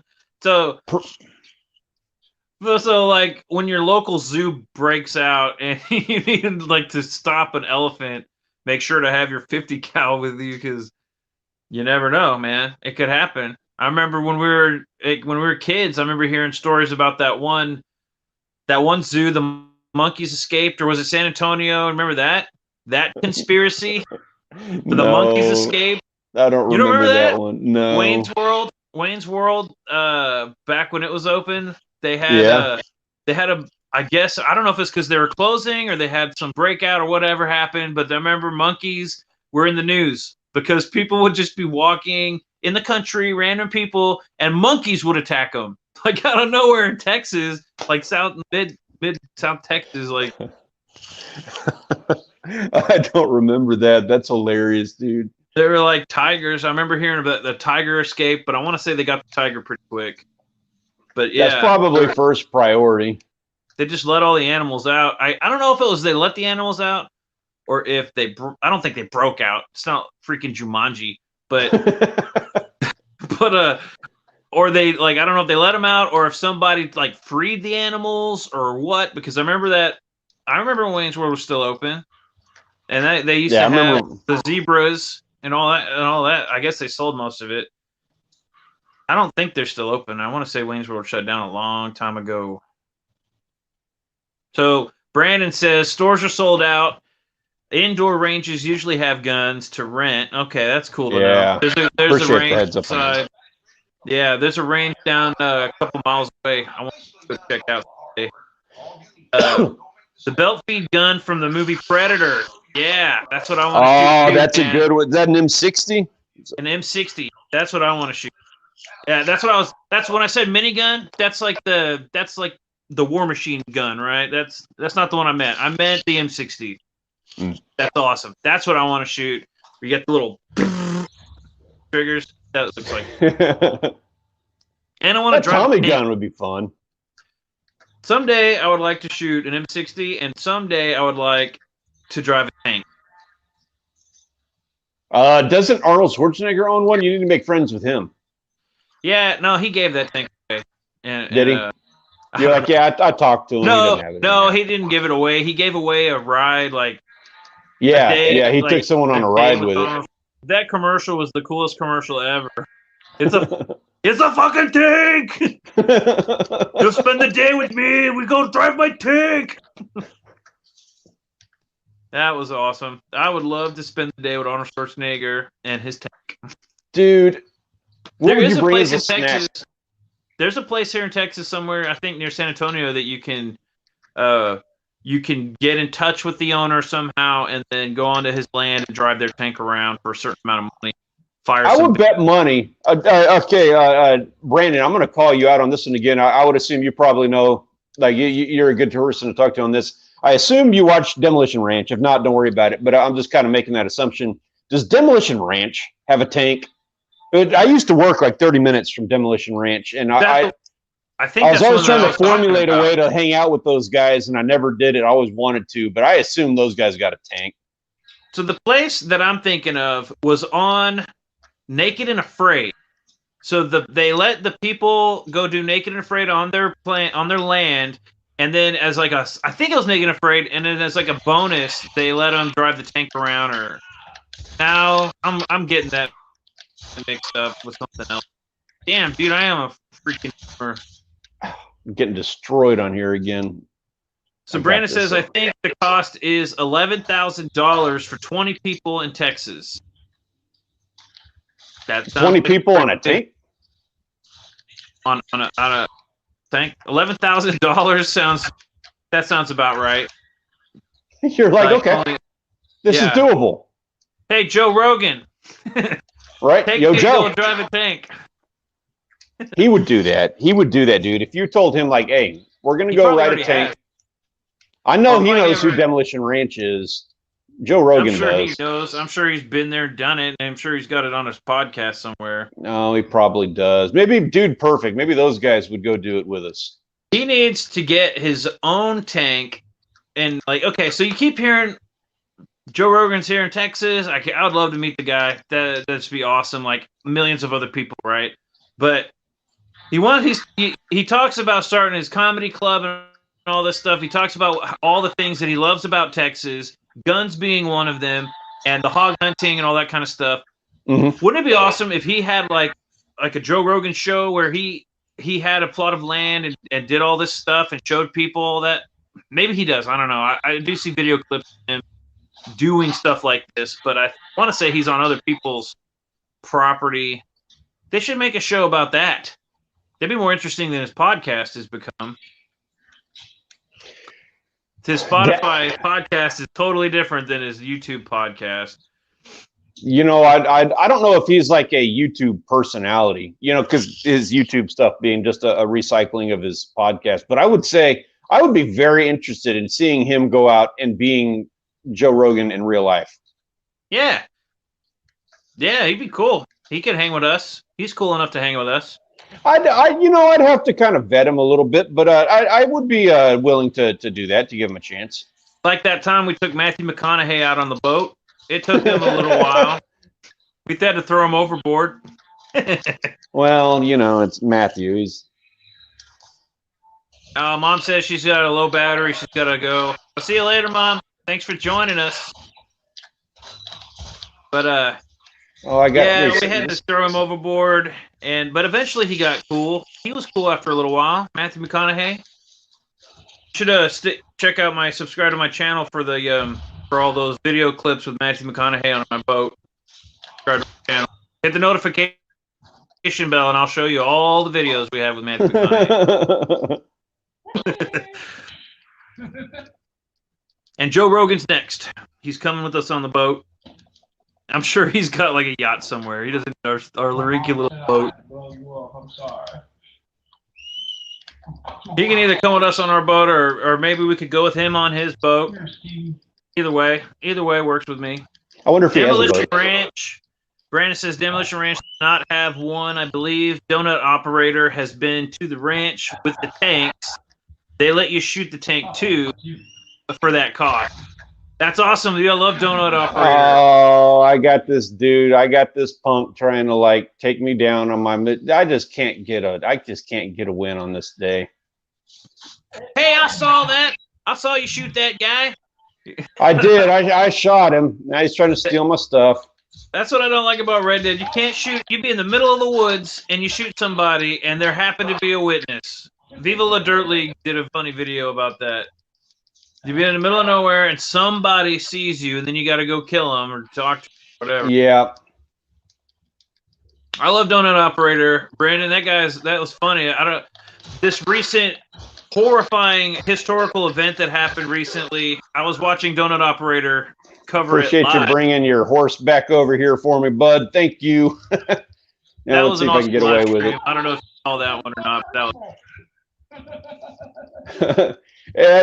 your horse rides. I just stole this dude's horse because he was all loaded up with stuff on it. And your horse rides real good, buddy. Appreciate it. Thank you. You've been taking good care of that horse. Does it feed that horse? I'll meet you in town and buy you a beer, bud. I'll play some blackjack. That's funny, dude. What's that five finger game? What was that? What was that? Everything just fell off the horse all at once. That wasn't even him like doing that either. Okay. We're having fun with this. I'm sorry. I apologize. This dude's like going to town on me over here. We're going back and forth. What's the game called where you stab your fingers with the knife? I don't know. It's a Red Dead. It's like all over Red Dead. Yeah, you can do it. I don't ever play that. Like I'm over here like stealing dudes' horses. Triangle, square, X. Go challenge it to the game of that. See who's a bigger man. But you know what? We are at an hour and 20 minutes. I tell you what, I've got about 10 minutes left in me before I got to move on to my next thing. I was kind of expecting this to be a last run on me here until this dude started like taking me out. If you need to get off getting anything like that, that's cool. I totally understand. But I'm going to be going on Twitch for about 10 more minutes. I'll go for another 10 minutes. Brandon says Donut seems cool. Have you ever seen that guy, Paul? Donut Operator? I've heard that name, and I don't remember where I've heard him from or anything. I don't know anything about him. There was some shooting a while back that's where I heard about him from. And then I subscribed to him, and then I didn't really watch his channel until the what was that? The George Floyd thing, the riots, Rittenhouse. He did like this crazy coverage Rittenhouse thing, and he's like non-biased about it. He's like basically saying it from a cop's perspective, what he thinks is going on and what's really happening, and trying to not say one way or the other. Right. He covered it pretty good, man. He got like videos from he got like so many people were posting videos about it as it was happening that he was taking all those videos and kind of putting together a timeline.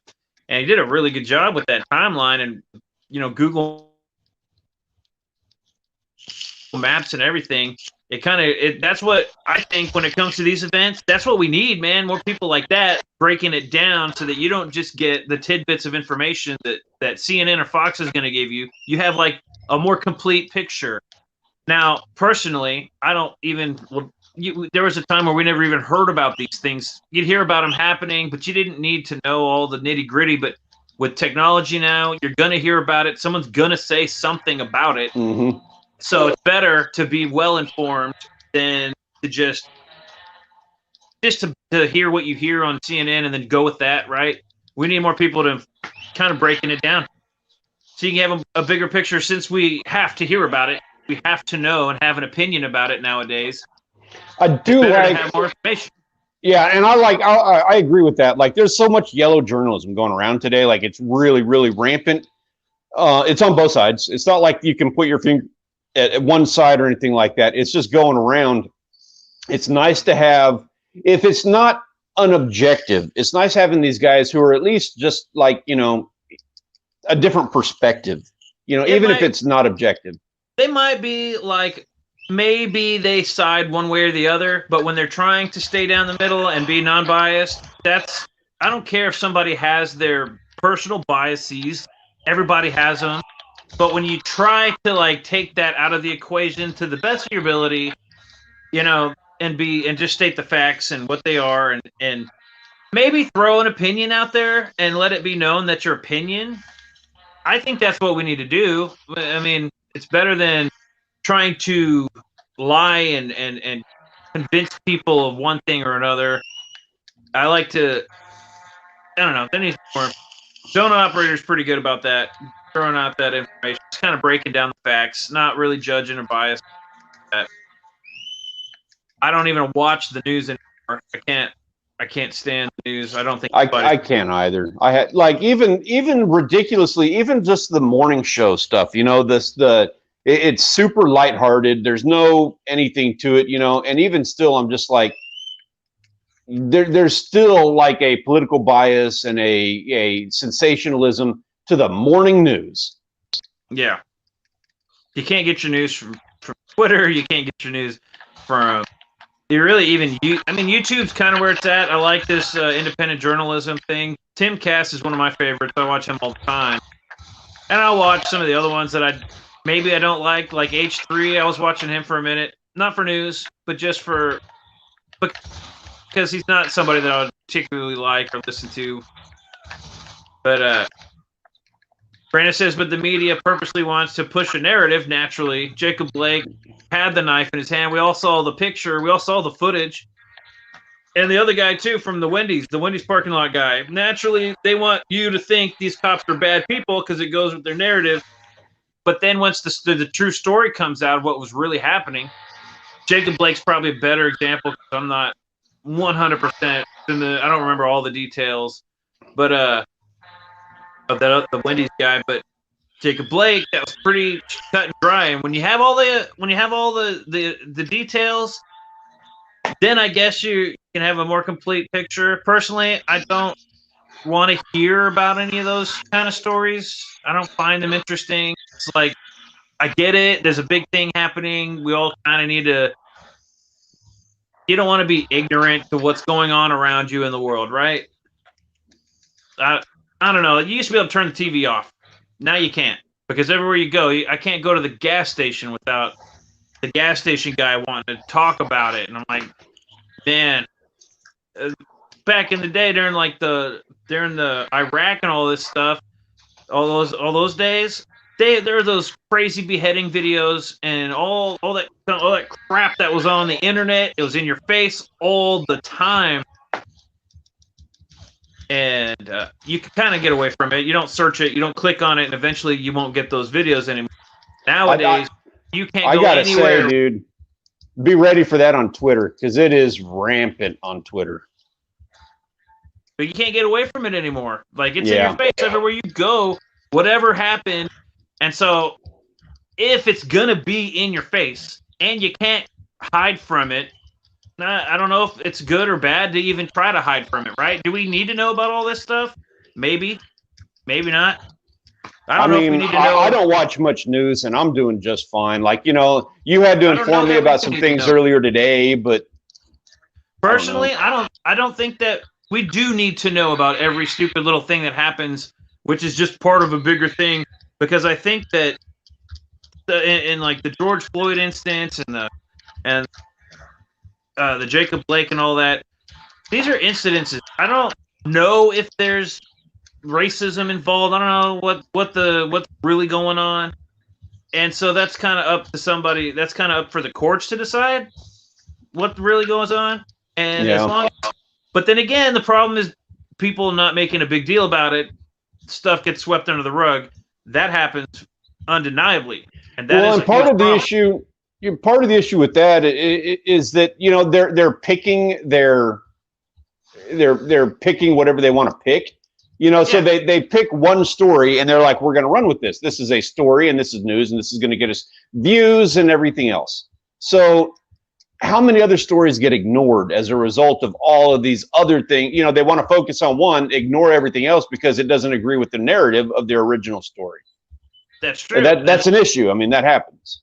And then the other side of it is, if we do nothing, we don't say anything or hear about it. If what I would prefer to not ever hear about this kind of stuff, let that city deal with it. But the problem with that is when the masses don't do something about it, a lot of these situations do get swept under the rug, and you get really bad situations, right? That you kind of need people to stand up and make a statement or have an opinion, I guess. But then the problem is these news agencies, obviously, like you're saying, tweak it to push a narrative for their own sake. They don't care about the movement or the importance behind it. They just got a story to sell, and likes and subscription to sell. So I guess if there's a happy medium, if you have to know about it, you got to find the people that are telling you the context. Like, context should be the flag of, like, I don't know. Right now, it seems like the United States flag should say no context. Right? Context doesn't matter. Who needs that? I mean, that's a conspiracy, Paul. That's a conspiracy when you got that context. You don't need context. You just need to know what I'm telling you. That's nuts. You're nuts and a conspiracy theorist if you think this isn't normal. I'm blue check mark certified. I got the plaque on my house. Listen to what I have to say. That doesn't make any sense. You have to have some context in order to be able to take things out of context. Of course. That's what I'm saying. Tim Dillon. Tim Dillon's hilarious. I can see. I'm amazed. Tim Dillon hasn't. He's a comedian, right? Incredibly offensive, and he's so nonchalant. He's so nonchalant about his offensiveness. Like the shit that he says just comes out of him, right? Like he's witty, I guess. It's they used to call it wit, but now it's just every cringe word out there, including the word cringe.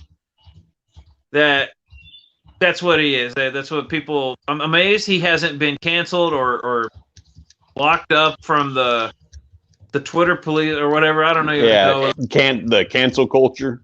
Yeah, cancel culture. I mean, I'm sure they're trying. I haven't heard of them trying. That guy's hilarious to watch. The stuff he says is really offensive and funny. What's his name? Tim Dillon. He was okay.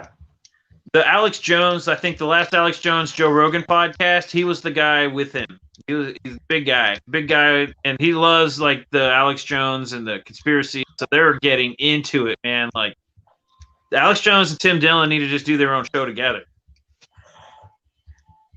Brandon says the media makes it a race problem every election year to vote against the evil white Republicans.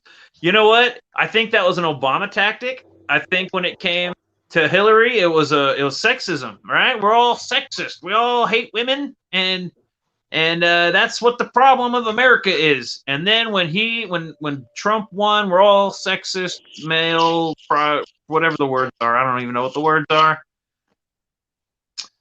But now we're all white privileged. Whatever it is. I don't know if it's necessarily they are using words like racist, but it's different than when it was. It's like I don't even know, man. I don't know if it's a race problem per se. I think I think like racist is now tied up with so many other words. It actually doesn't even mean it. Racist means that you're just It's not the same conversation that it was even in the 90s. Like things have changed. It's not about racism anymore. The word racist doesn't even mean what the word racist means. Now racist means that you're sexist, right? Or you're you're just a anti-gay, women, you're anti-color, you're just I would love to meet what these words actually I'd love to meet the person that actually fits these descriptions. I'm sure they're out there. I'm sure there's somebody out there, but just that would be an incredibly entertaining conversation to have with somebody that really fits the description that they're calling everybody, because nobody is whatever is this stuff anymore. You know what I mean? Like nobody's. What is the words? I can't even think of the words anymore that they're using. Male chauvinistic pigs, kind of a thing. Anyways, because I don't like to go down that too much. That kind of stuff gets me on like a under the skin kind of level, and I don't even like talking about it because it's so messed up that it's like you gotta be kidding. And it's so easy for like, especially with social media and stuff nowadays. Like I'm real cautious about any of those conversations. It is so easy to take a screenshot of what you're saying and take 3 seconds out of that and completely take it out of context and make this an argument that, again, cancel culture, they jump on you. And, I'm trying to do a YouTube channel. I'm trying to do like a legitimate thing here. I'm actually doing this like as a full-time deal now. I got to be really careful about that because all it takes is for me to say one thing somebody takes out of context, gets mad at me about, and that's it. Like it's all done. It's that easy to I have to follow the PewDiePie formula for making an apology video, and I'll try to gain some of that steam back. I don't want to have to deal with that, and it's just because of somebody not agreeing with your point of view. Yeah, exactly. And these like sensitive topics, I don't even know how to explain. Like it's annoying that they went there, right? It's annoying that now you can't talk about it unless you're agreeing with them or whatever. Or else you're the problem. Well, what's really messed up is so they want to call people this stuff. They want to like pigeonhole literally like half the country into a certain area just because they didn't vote for the guy you wanted them to vote for, right? Why go down that road? Maybe like 1%, or maybe it's a little higher than 1 to 5% of that population might get close to fitting the description that you're labeling them. But the rest of everybody else in that category does not. So I don't see the purpose or the progress in pigeonholing like that many people just because they voted for somebody that had different ideas or policies than just because they didn't like this guy, they didn't like Trump. So if you voted Trump, it doesn't even matter if you voted for him. If you support anything that he did, if you say that he did anything good at all, well, then you are a Trump crazy. What is the word? Like you gotta. What is you're know a fanatic? Yeah. the thing. The thing. You're a fanatic. You're a crazy person. You're a conspiracy theorist. You're QAnon. You're crazy, and you're a racist. And I don't. That's not cool. Dig that. It's, you know what? I don't remember the last time it was this cool. hard to have a conversation about a president. You know what I mean? Yeah. Like, I'm not gonna say that he was like, primo material, but he stirred up. He was a prick. He was a prick, and he pissed me off more than any president has ever pissed me off before. Now, I do want a job, and I want to be able to work. You know? I would like to go back to the day where I didn't care about politics. Like when I have a vote Darth Vader. I actually voted for Darth Vader one year. Because I was like, you're going to give me, that was back when I was naive and was like, you're going to give me these two options, I'll just fill in my own. Well, you can't really do that now because you could like potentially be a part of like a severe problem with the country if you do that.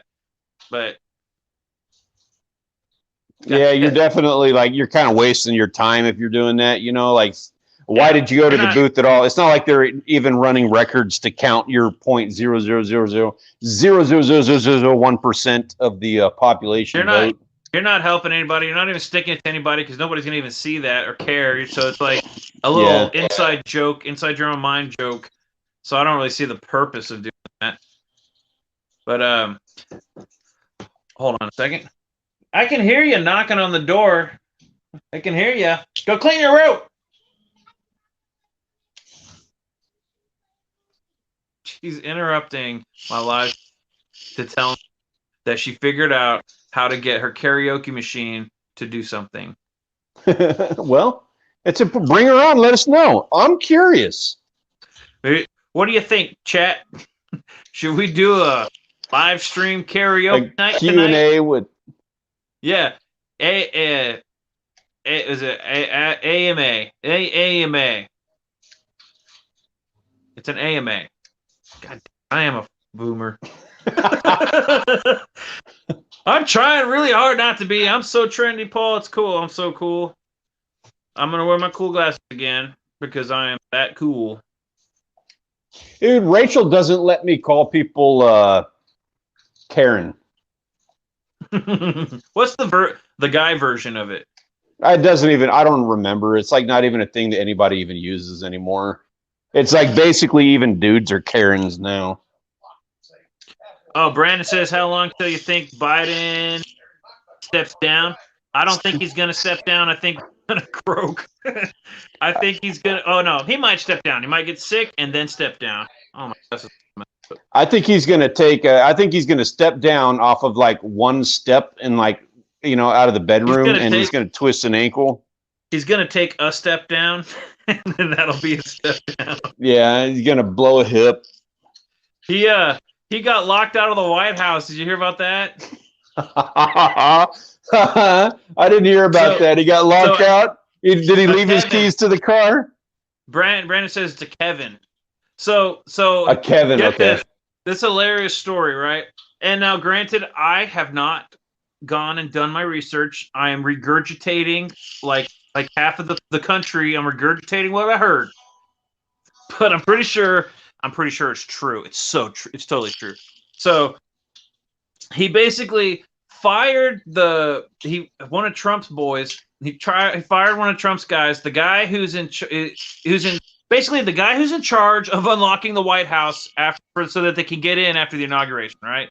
He fired that guy. Didn't realize that was the guy that had the keys to the White House. And so after the inauguration, they tried to get in the White House and they were locked out and they couldn't get in.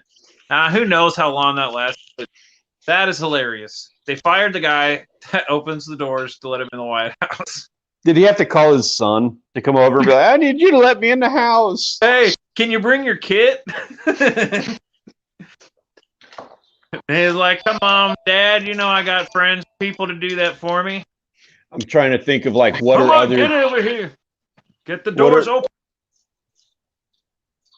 I'm trying to think back on like what are things that like Grandpa and Granny used to have. It's like I used to have to go over to Granny's house every now and then and like, you know, help out with something. Like they couldn't shut the window or something, you know. And I'm trying to think like what's something that Joe Biden would be asking for in the White House.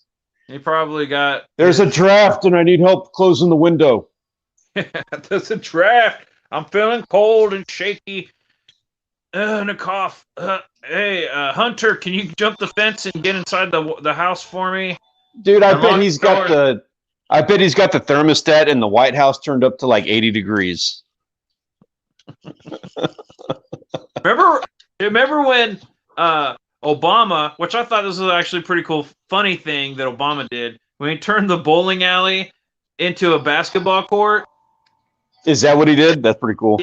So Obama, now first of all, I like basketball and bowling, so I'd be a little bit pissed. I'm like, if I found out that they got rid of my bowling alley to put a basketball court in, which I think was the narrative there at the time, they were like, how dare Obama do this? But then the other side of the story was, how cool is Obama to do this? And then you got Magic Johnson in there, and they play basketball in the White House. You know, the whole time I'm hearing this, I'm going, I didn't know they had a freaking bowling alley in the White House. I want to go hang out. Do they have like neon lights in there? Do they have like the midnight bowl? Yeah, is it like Shredder's Lair where the skate ramp? I don't remember. You want to look that up? That bowling alley's been in there for a couple of decades. I'm pretty sure it was due for an upgrade. Sure, and if I was in the White House, I'd build an extra room to have both, right?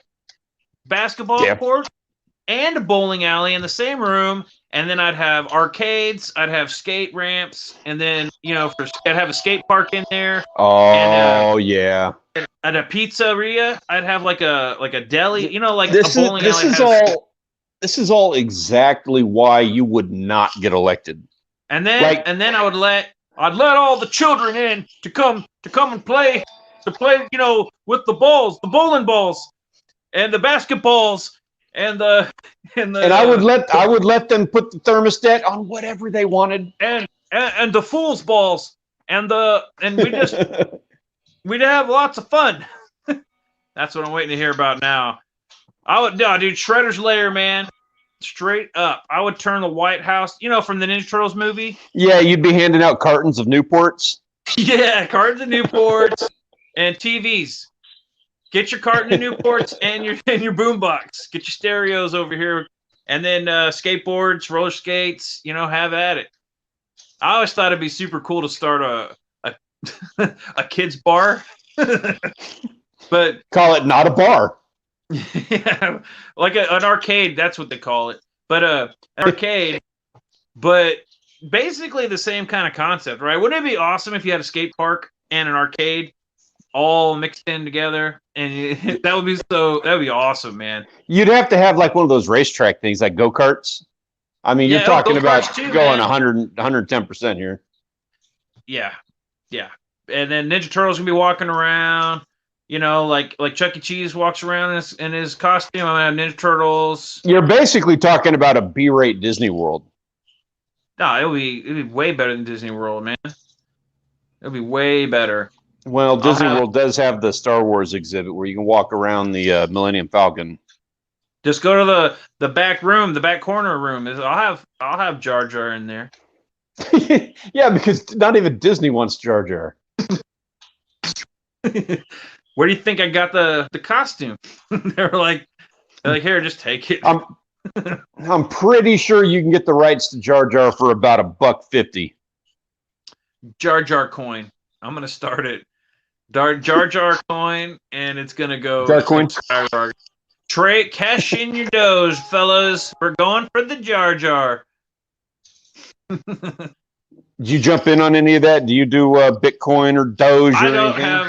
I have no money, man. I wanted to get in on it. I had Litecoin, whatever that was, a long time ago. But when Jake was pushing all that on us, yeah. I got onto some of those websites and those apps. Now I want to sound cool, right? Hold on, let me put my glasses on. I want to be that cool guy that says, "Man, it's on an old laptop hard drive." But somewhere I've got a hard drive. It's probably got like $50 million of Bitcoin on it. But the reality is, I think I lost it to the website. It was like one of those pyramid scams. Like, I didn't keep tabs of it. And what they said, if you don't like keep track of it after like 90 days, they'll just take it from you. I want to say it was something like that. But I had that probably still exists out there. You heard about that after the whole Bitcoin thing exploded last week or whatever it was? There was a thing in the paper about how like they have $100 million or something worth of Bitcoin that's unclaimed because of people who can't remember their passwords. Like me. That's exactly what happened to me. Yep. I dug up when that happened, I dug up all my old phones, right, to find it. And I could not find it. The apps, so the app that I had was not on the phone anymore because apparently I deleted I thought it was stupid and I deleted it all. But even if I had, it wasn't even on the app store, like in the history anymore. Like the app itself shut down. But then I can't remember. I know I had an app, or was I doing it on the web browser? I can't remember. Mm-hmm. And so I'm like going through my old phone, and then I'm just like, you know what? It wasn't Bitcoin. Like it was Bitcoin, but it wasn't an actual Bitcoin. Like I didn't own a Bitcoin. I owned like whatever fraction of the Bitcoin. And then it wasn't even about Bitcoin. It was the mining coin, whatever that one's called. That's what I had. And I don't know. And I think I invested it in some of their mine coin things, which was supposed to go up in price, and then it went up to like $1. That was years ago. And you know what? Who knows? I might be sitting on $10 million somewhere, and I don't even know. I think it doubled in price. I highly doubt you got 10 million. I'm just joking. I don't think I have any. You might be exaggerating that slightly, and like I don't want you to get your hopes up. As well. Yeah, I'm just saying. I was just trying to be cool, Paul. I'm trying to be cool, and you just. I want my SpaghettiOs. I want to go buy some more SpaghettiOs. My SpaghettiOs.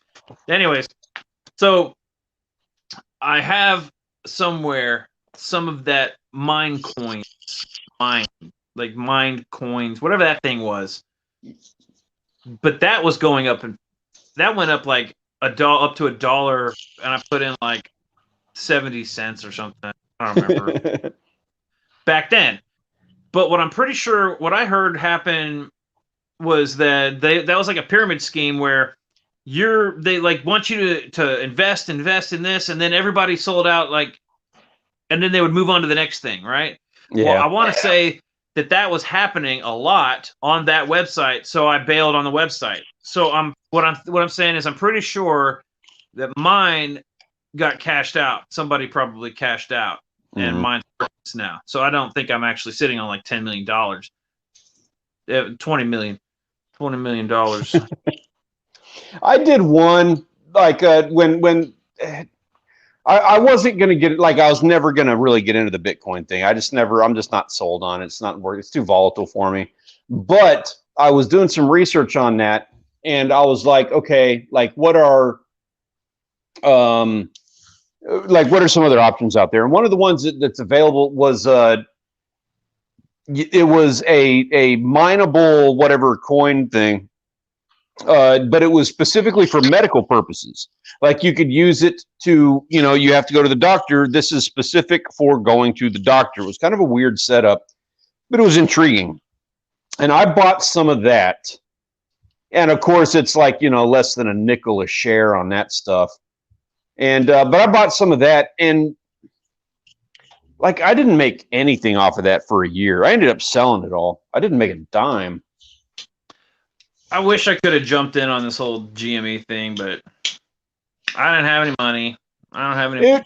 When everything went down with COVID, I got in on some stocks, like the ones that were going to look like they were the worst, like Royal Caribbean.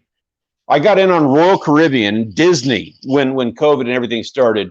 Now, I did not make $10 million, but any person who looks at the percentages on my portfolio is going to be like, holy shit, I wish I had done whatever you had done. And I'm not even there yet. I'm not even, like, Royal Caribbean still sucks. I'm not even close to where I'm going to end up being with all of that stuff. I joined that Reddit, right? Well, I forget what the name of it is, but I joined it. Now I can't get the damn thing to stop sending me notifications. Like, I'm still getting notifications on my phone. Now I'm like, okay. Maybe I'm like probably like 20 million other people. I'm just like, maybe I'll just go back to that someday when I have a little extra cash, and I'll look at what they're talking about. I bet that Reddit is so freaking flooded right now. Yeah, there's got to be a different one at this point. I don't know. Maybe not. Maybe that's actually where you want it to be. You want millions of people to be on the same page. But at that point, that's how you cause that. That's how you cause change. That's how you affect change that stuff. But the problem, how they did in the first place. But the problem is that now there's so many people on that thing that if you start talking about it, well, then you're actually conspiring to change the change the market, right? That's illegal. You can't conspire to whatever that's called, where a bunch of people get together to boost up prices and to change the stock market. That's illegal. But it was not illegal what they did, because they had just been talking about it and then it wasn't like a movement, right? Well, now everybody wants a movement, so they're all there to be a part of the movement, which would make it illegal now. So, anyways, I'm still part of it. And someday, Paul, when I have $1 to invest, I'm gonna invest it in my old. You know what? The first thing I thought is, if GameStop's doing so good, I wonder how Game Exchange is doing. And I don't even know if Game Exchange has stocks. Probably not. It's just a local. They've got GameStop. One of the things with GameStop, I think they got bought by Microsoft. And they are investing in doing something digital. So there's something going on with GameStop. They might have a life. I have zero faith, zero confidence in them as as something that I'm not gonna invest in them. But I'm curious to see what they're doing. I of course don't know much about it all, but from what I imagine, it's probably not a good time to buy into that stock anymore. All right. You weren't a part of the initial thing. No. You're not going to make millions. But I wonder how, like, small companies, I don't even know. I used to work for Game Exchange, and I wonder if they even have a stock, right? Probably not. I don't know how many stores they have or how big they are. Yeah, I don't know. I don't know smaller companies like that. I don't know how that works. But if they did have stock, that might be one to look into. I would look into that just because of the fact that it's brand new. It's like, but they're growing. They are growing. Like, that store is completely different than when I worked there. They've added all kinds of fun stuff. They stopped selling games. They sell. Are you all envious of them now? You're like, man, I wish I was still there.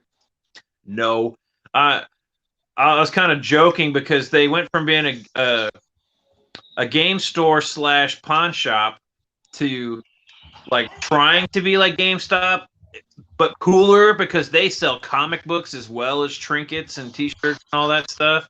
They sell other things. It's like they were trying to be cool, so they added extra products. But then again, it is kind of cool because I went over there and they have like a bunch of the comics are $1, right? They're all $1. But what's interesting is that they're all comic books that were over like, none of them are worth anything because they were like the comic books that were mass printed, so they're not really worth anything. Oh, Brandon says a coworker lost $3,000 at GameStop. That sucks. That does suck. And that was the screw job. I assume your coworker had the issue because they had that whole thing shut down. They shut it down where you couldn't buy it or couldn't sell it.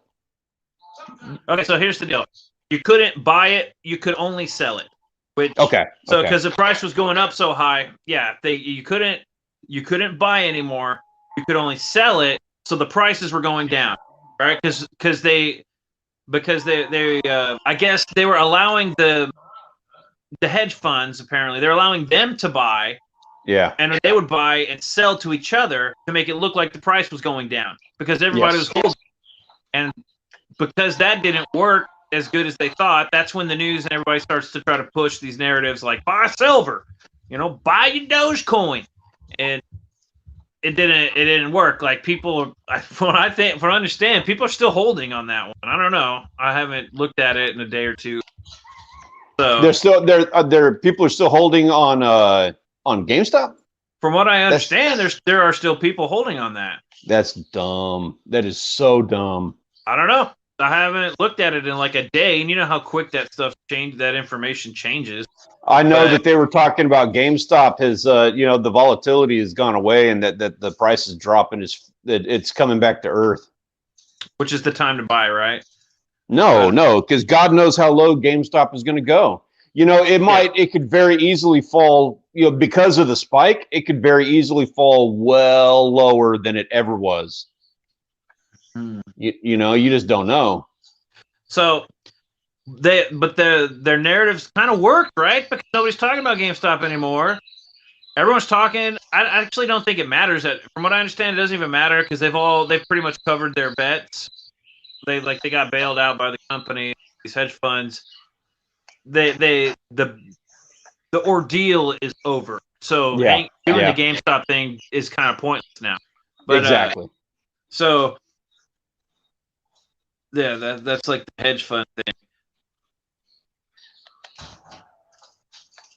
Dang it! I was gonna say something else. The narrative also kind of worked and took away a lot of distraction, like this AOC nonsense and her sad story that she was saying on Twitter, and then everybody making fun of her when they found out that it was inaccurate and all that, and then they start throwing other stuff in your face to making a big deal about it, and then GameStop and this whole stock market thing nobody cares about anymore. That's how quick people's attention span is.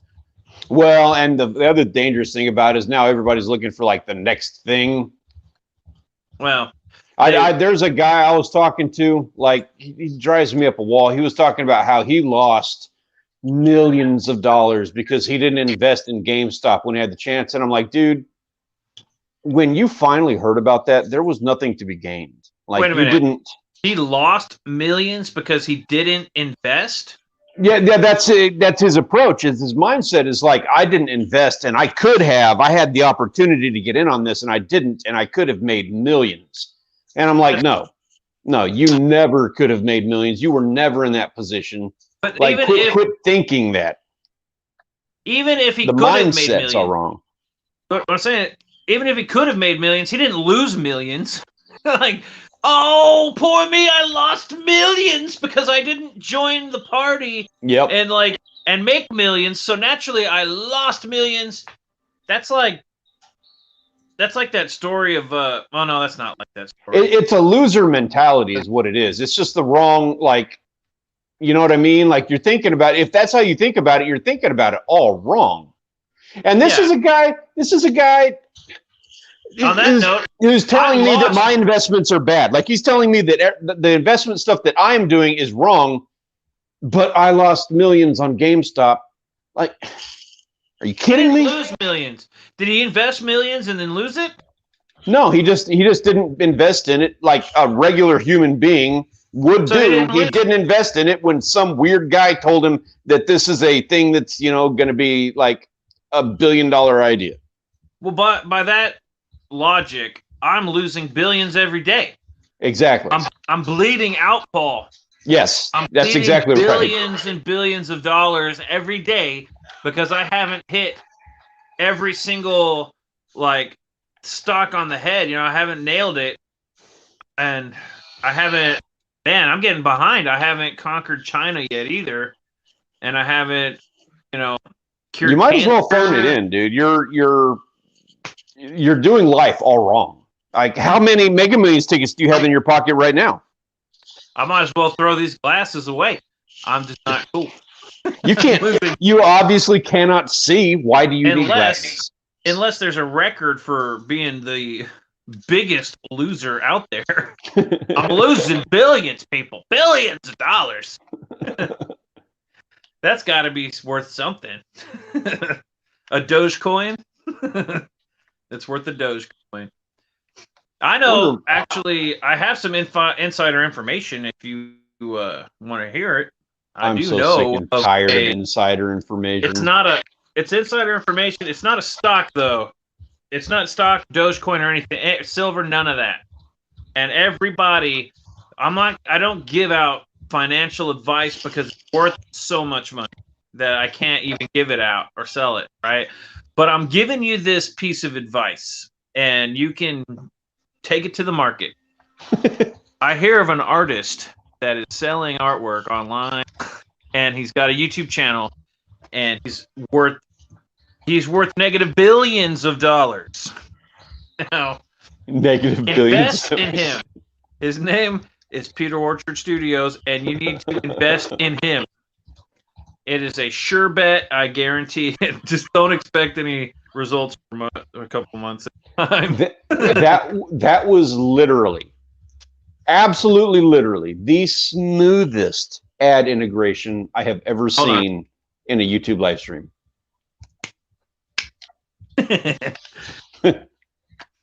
I'm so freaking cool, man. I don't know what to do. Couple designs. I wear my sunglasses at night and daytime. In the house. Yeah. Your daughters are like, what are you doing? They're out there knocking on my door trying to get my attention or something. They might be starving. I don't know. And you answer them with the glasses on. You're like, yeah. I'm like, go eat your SpaghettiOs. No, don't eat my SpaghettiOs. I love SpaghettiOs. Well, we are at 2 hours, and I think I'm going to call this live stream, man. But we might have to come back on. I don't know. Maybe tonight, maybe sometime. Do some karaoke. What do you think? What do you think? I don't want to do karaoke. I do not want to on this. We don't have to. We don't have to do the karaoke. I might just have the girls do their karaoke. You know what? It's Friday night. Rachel is in the mood for sushi, and I don't have anything that I can sushi here. Right? I don't think I do. Oh, he's coming up with an excuse why he can't do a live stream because he's gonna be out of town. He's not gonna be able to do it. I would like to go out of town, go do a little fishing, and maybe film some content for my channel. Yeah. Well, so would I, Paul. You're preventing me from doing that. I'll do if you don't mind me. You know what? I appreciate you letting me do the Twitch stream and this all together in this. I thank you for letting me run that experiment. It went very poorly on Twitch. Although I made a little money in Red Dead, nobody wanted to come and check it out. You're making me lose out on a live stream here. Brandon said, see you later, man. He says, later, y'all. Hey, Brandon, it's good seeing you, man. Appreciate you stopping by. Thanks for joining us. But, and so, yeah, we might do a live stream later. And if we don't, it's because Paul stole it from you. Orchard Stanley stole it from you. There you go. You're confusing people.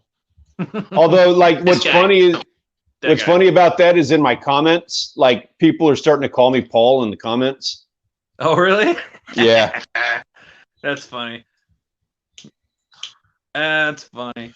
So now it's becoming that's a thing that's called sacred words. It's becoming sacred words now. I don't understand what that means.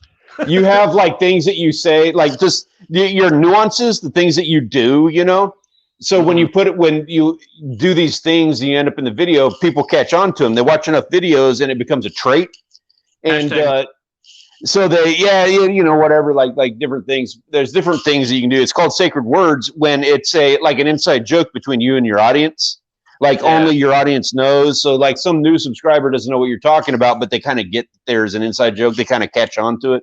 So, like, calling me Paul is now becoming one of those sacred word moments. Well, that's why we had to move the stream over to my channel. Yeah, pretty much. So the people won't catch on. You could squash it. You can censor them. You know what it is? It's so that I can talk, so we can talk about whatever we want, so it doesn't have to be a fishing conversation. Yeah, yeah. I can talk fishing all day long. That would have really sucked if we'd have had a fishing conversation on here, and I'm like, dude, you're costing me content at this point. I'm bleeding content here.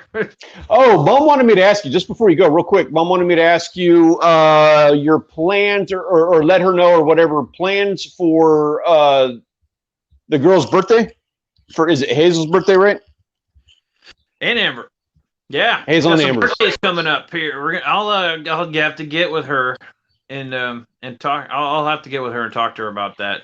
You know that Luke is going to be down. We're getting a hotel in Port Aransas, not this weekend, but the next weekend. He's going from Houston to Port Aransas, and we're going to stay in Port A that weekend. I don't know what weekend this is. Wait a minute. Do you know what date that is? Anyways, we'll talk about it after the stream here. Oh, okay. But to all my loving, caring fans out there,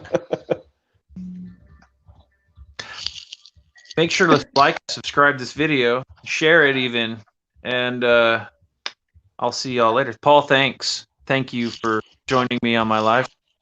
I had a blast, and I appreciate everybody coming and hanging out. I had a blast as well, and we'll catch y'all next time. Yeah, hold on.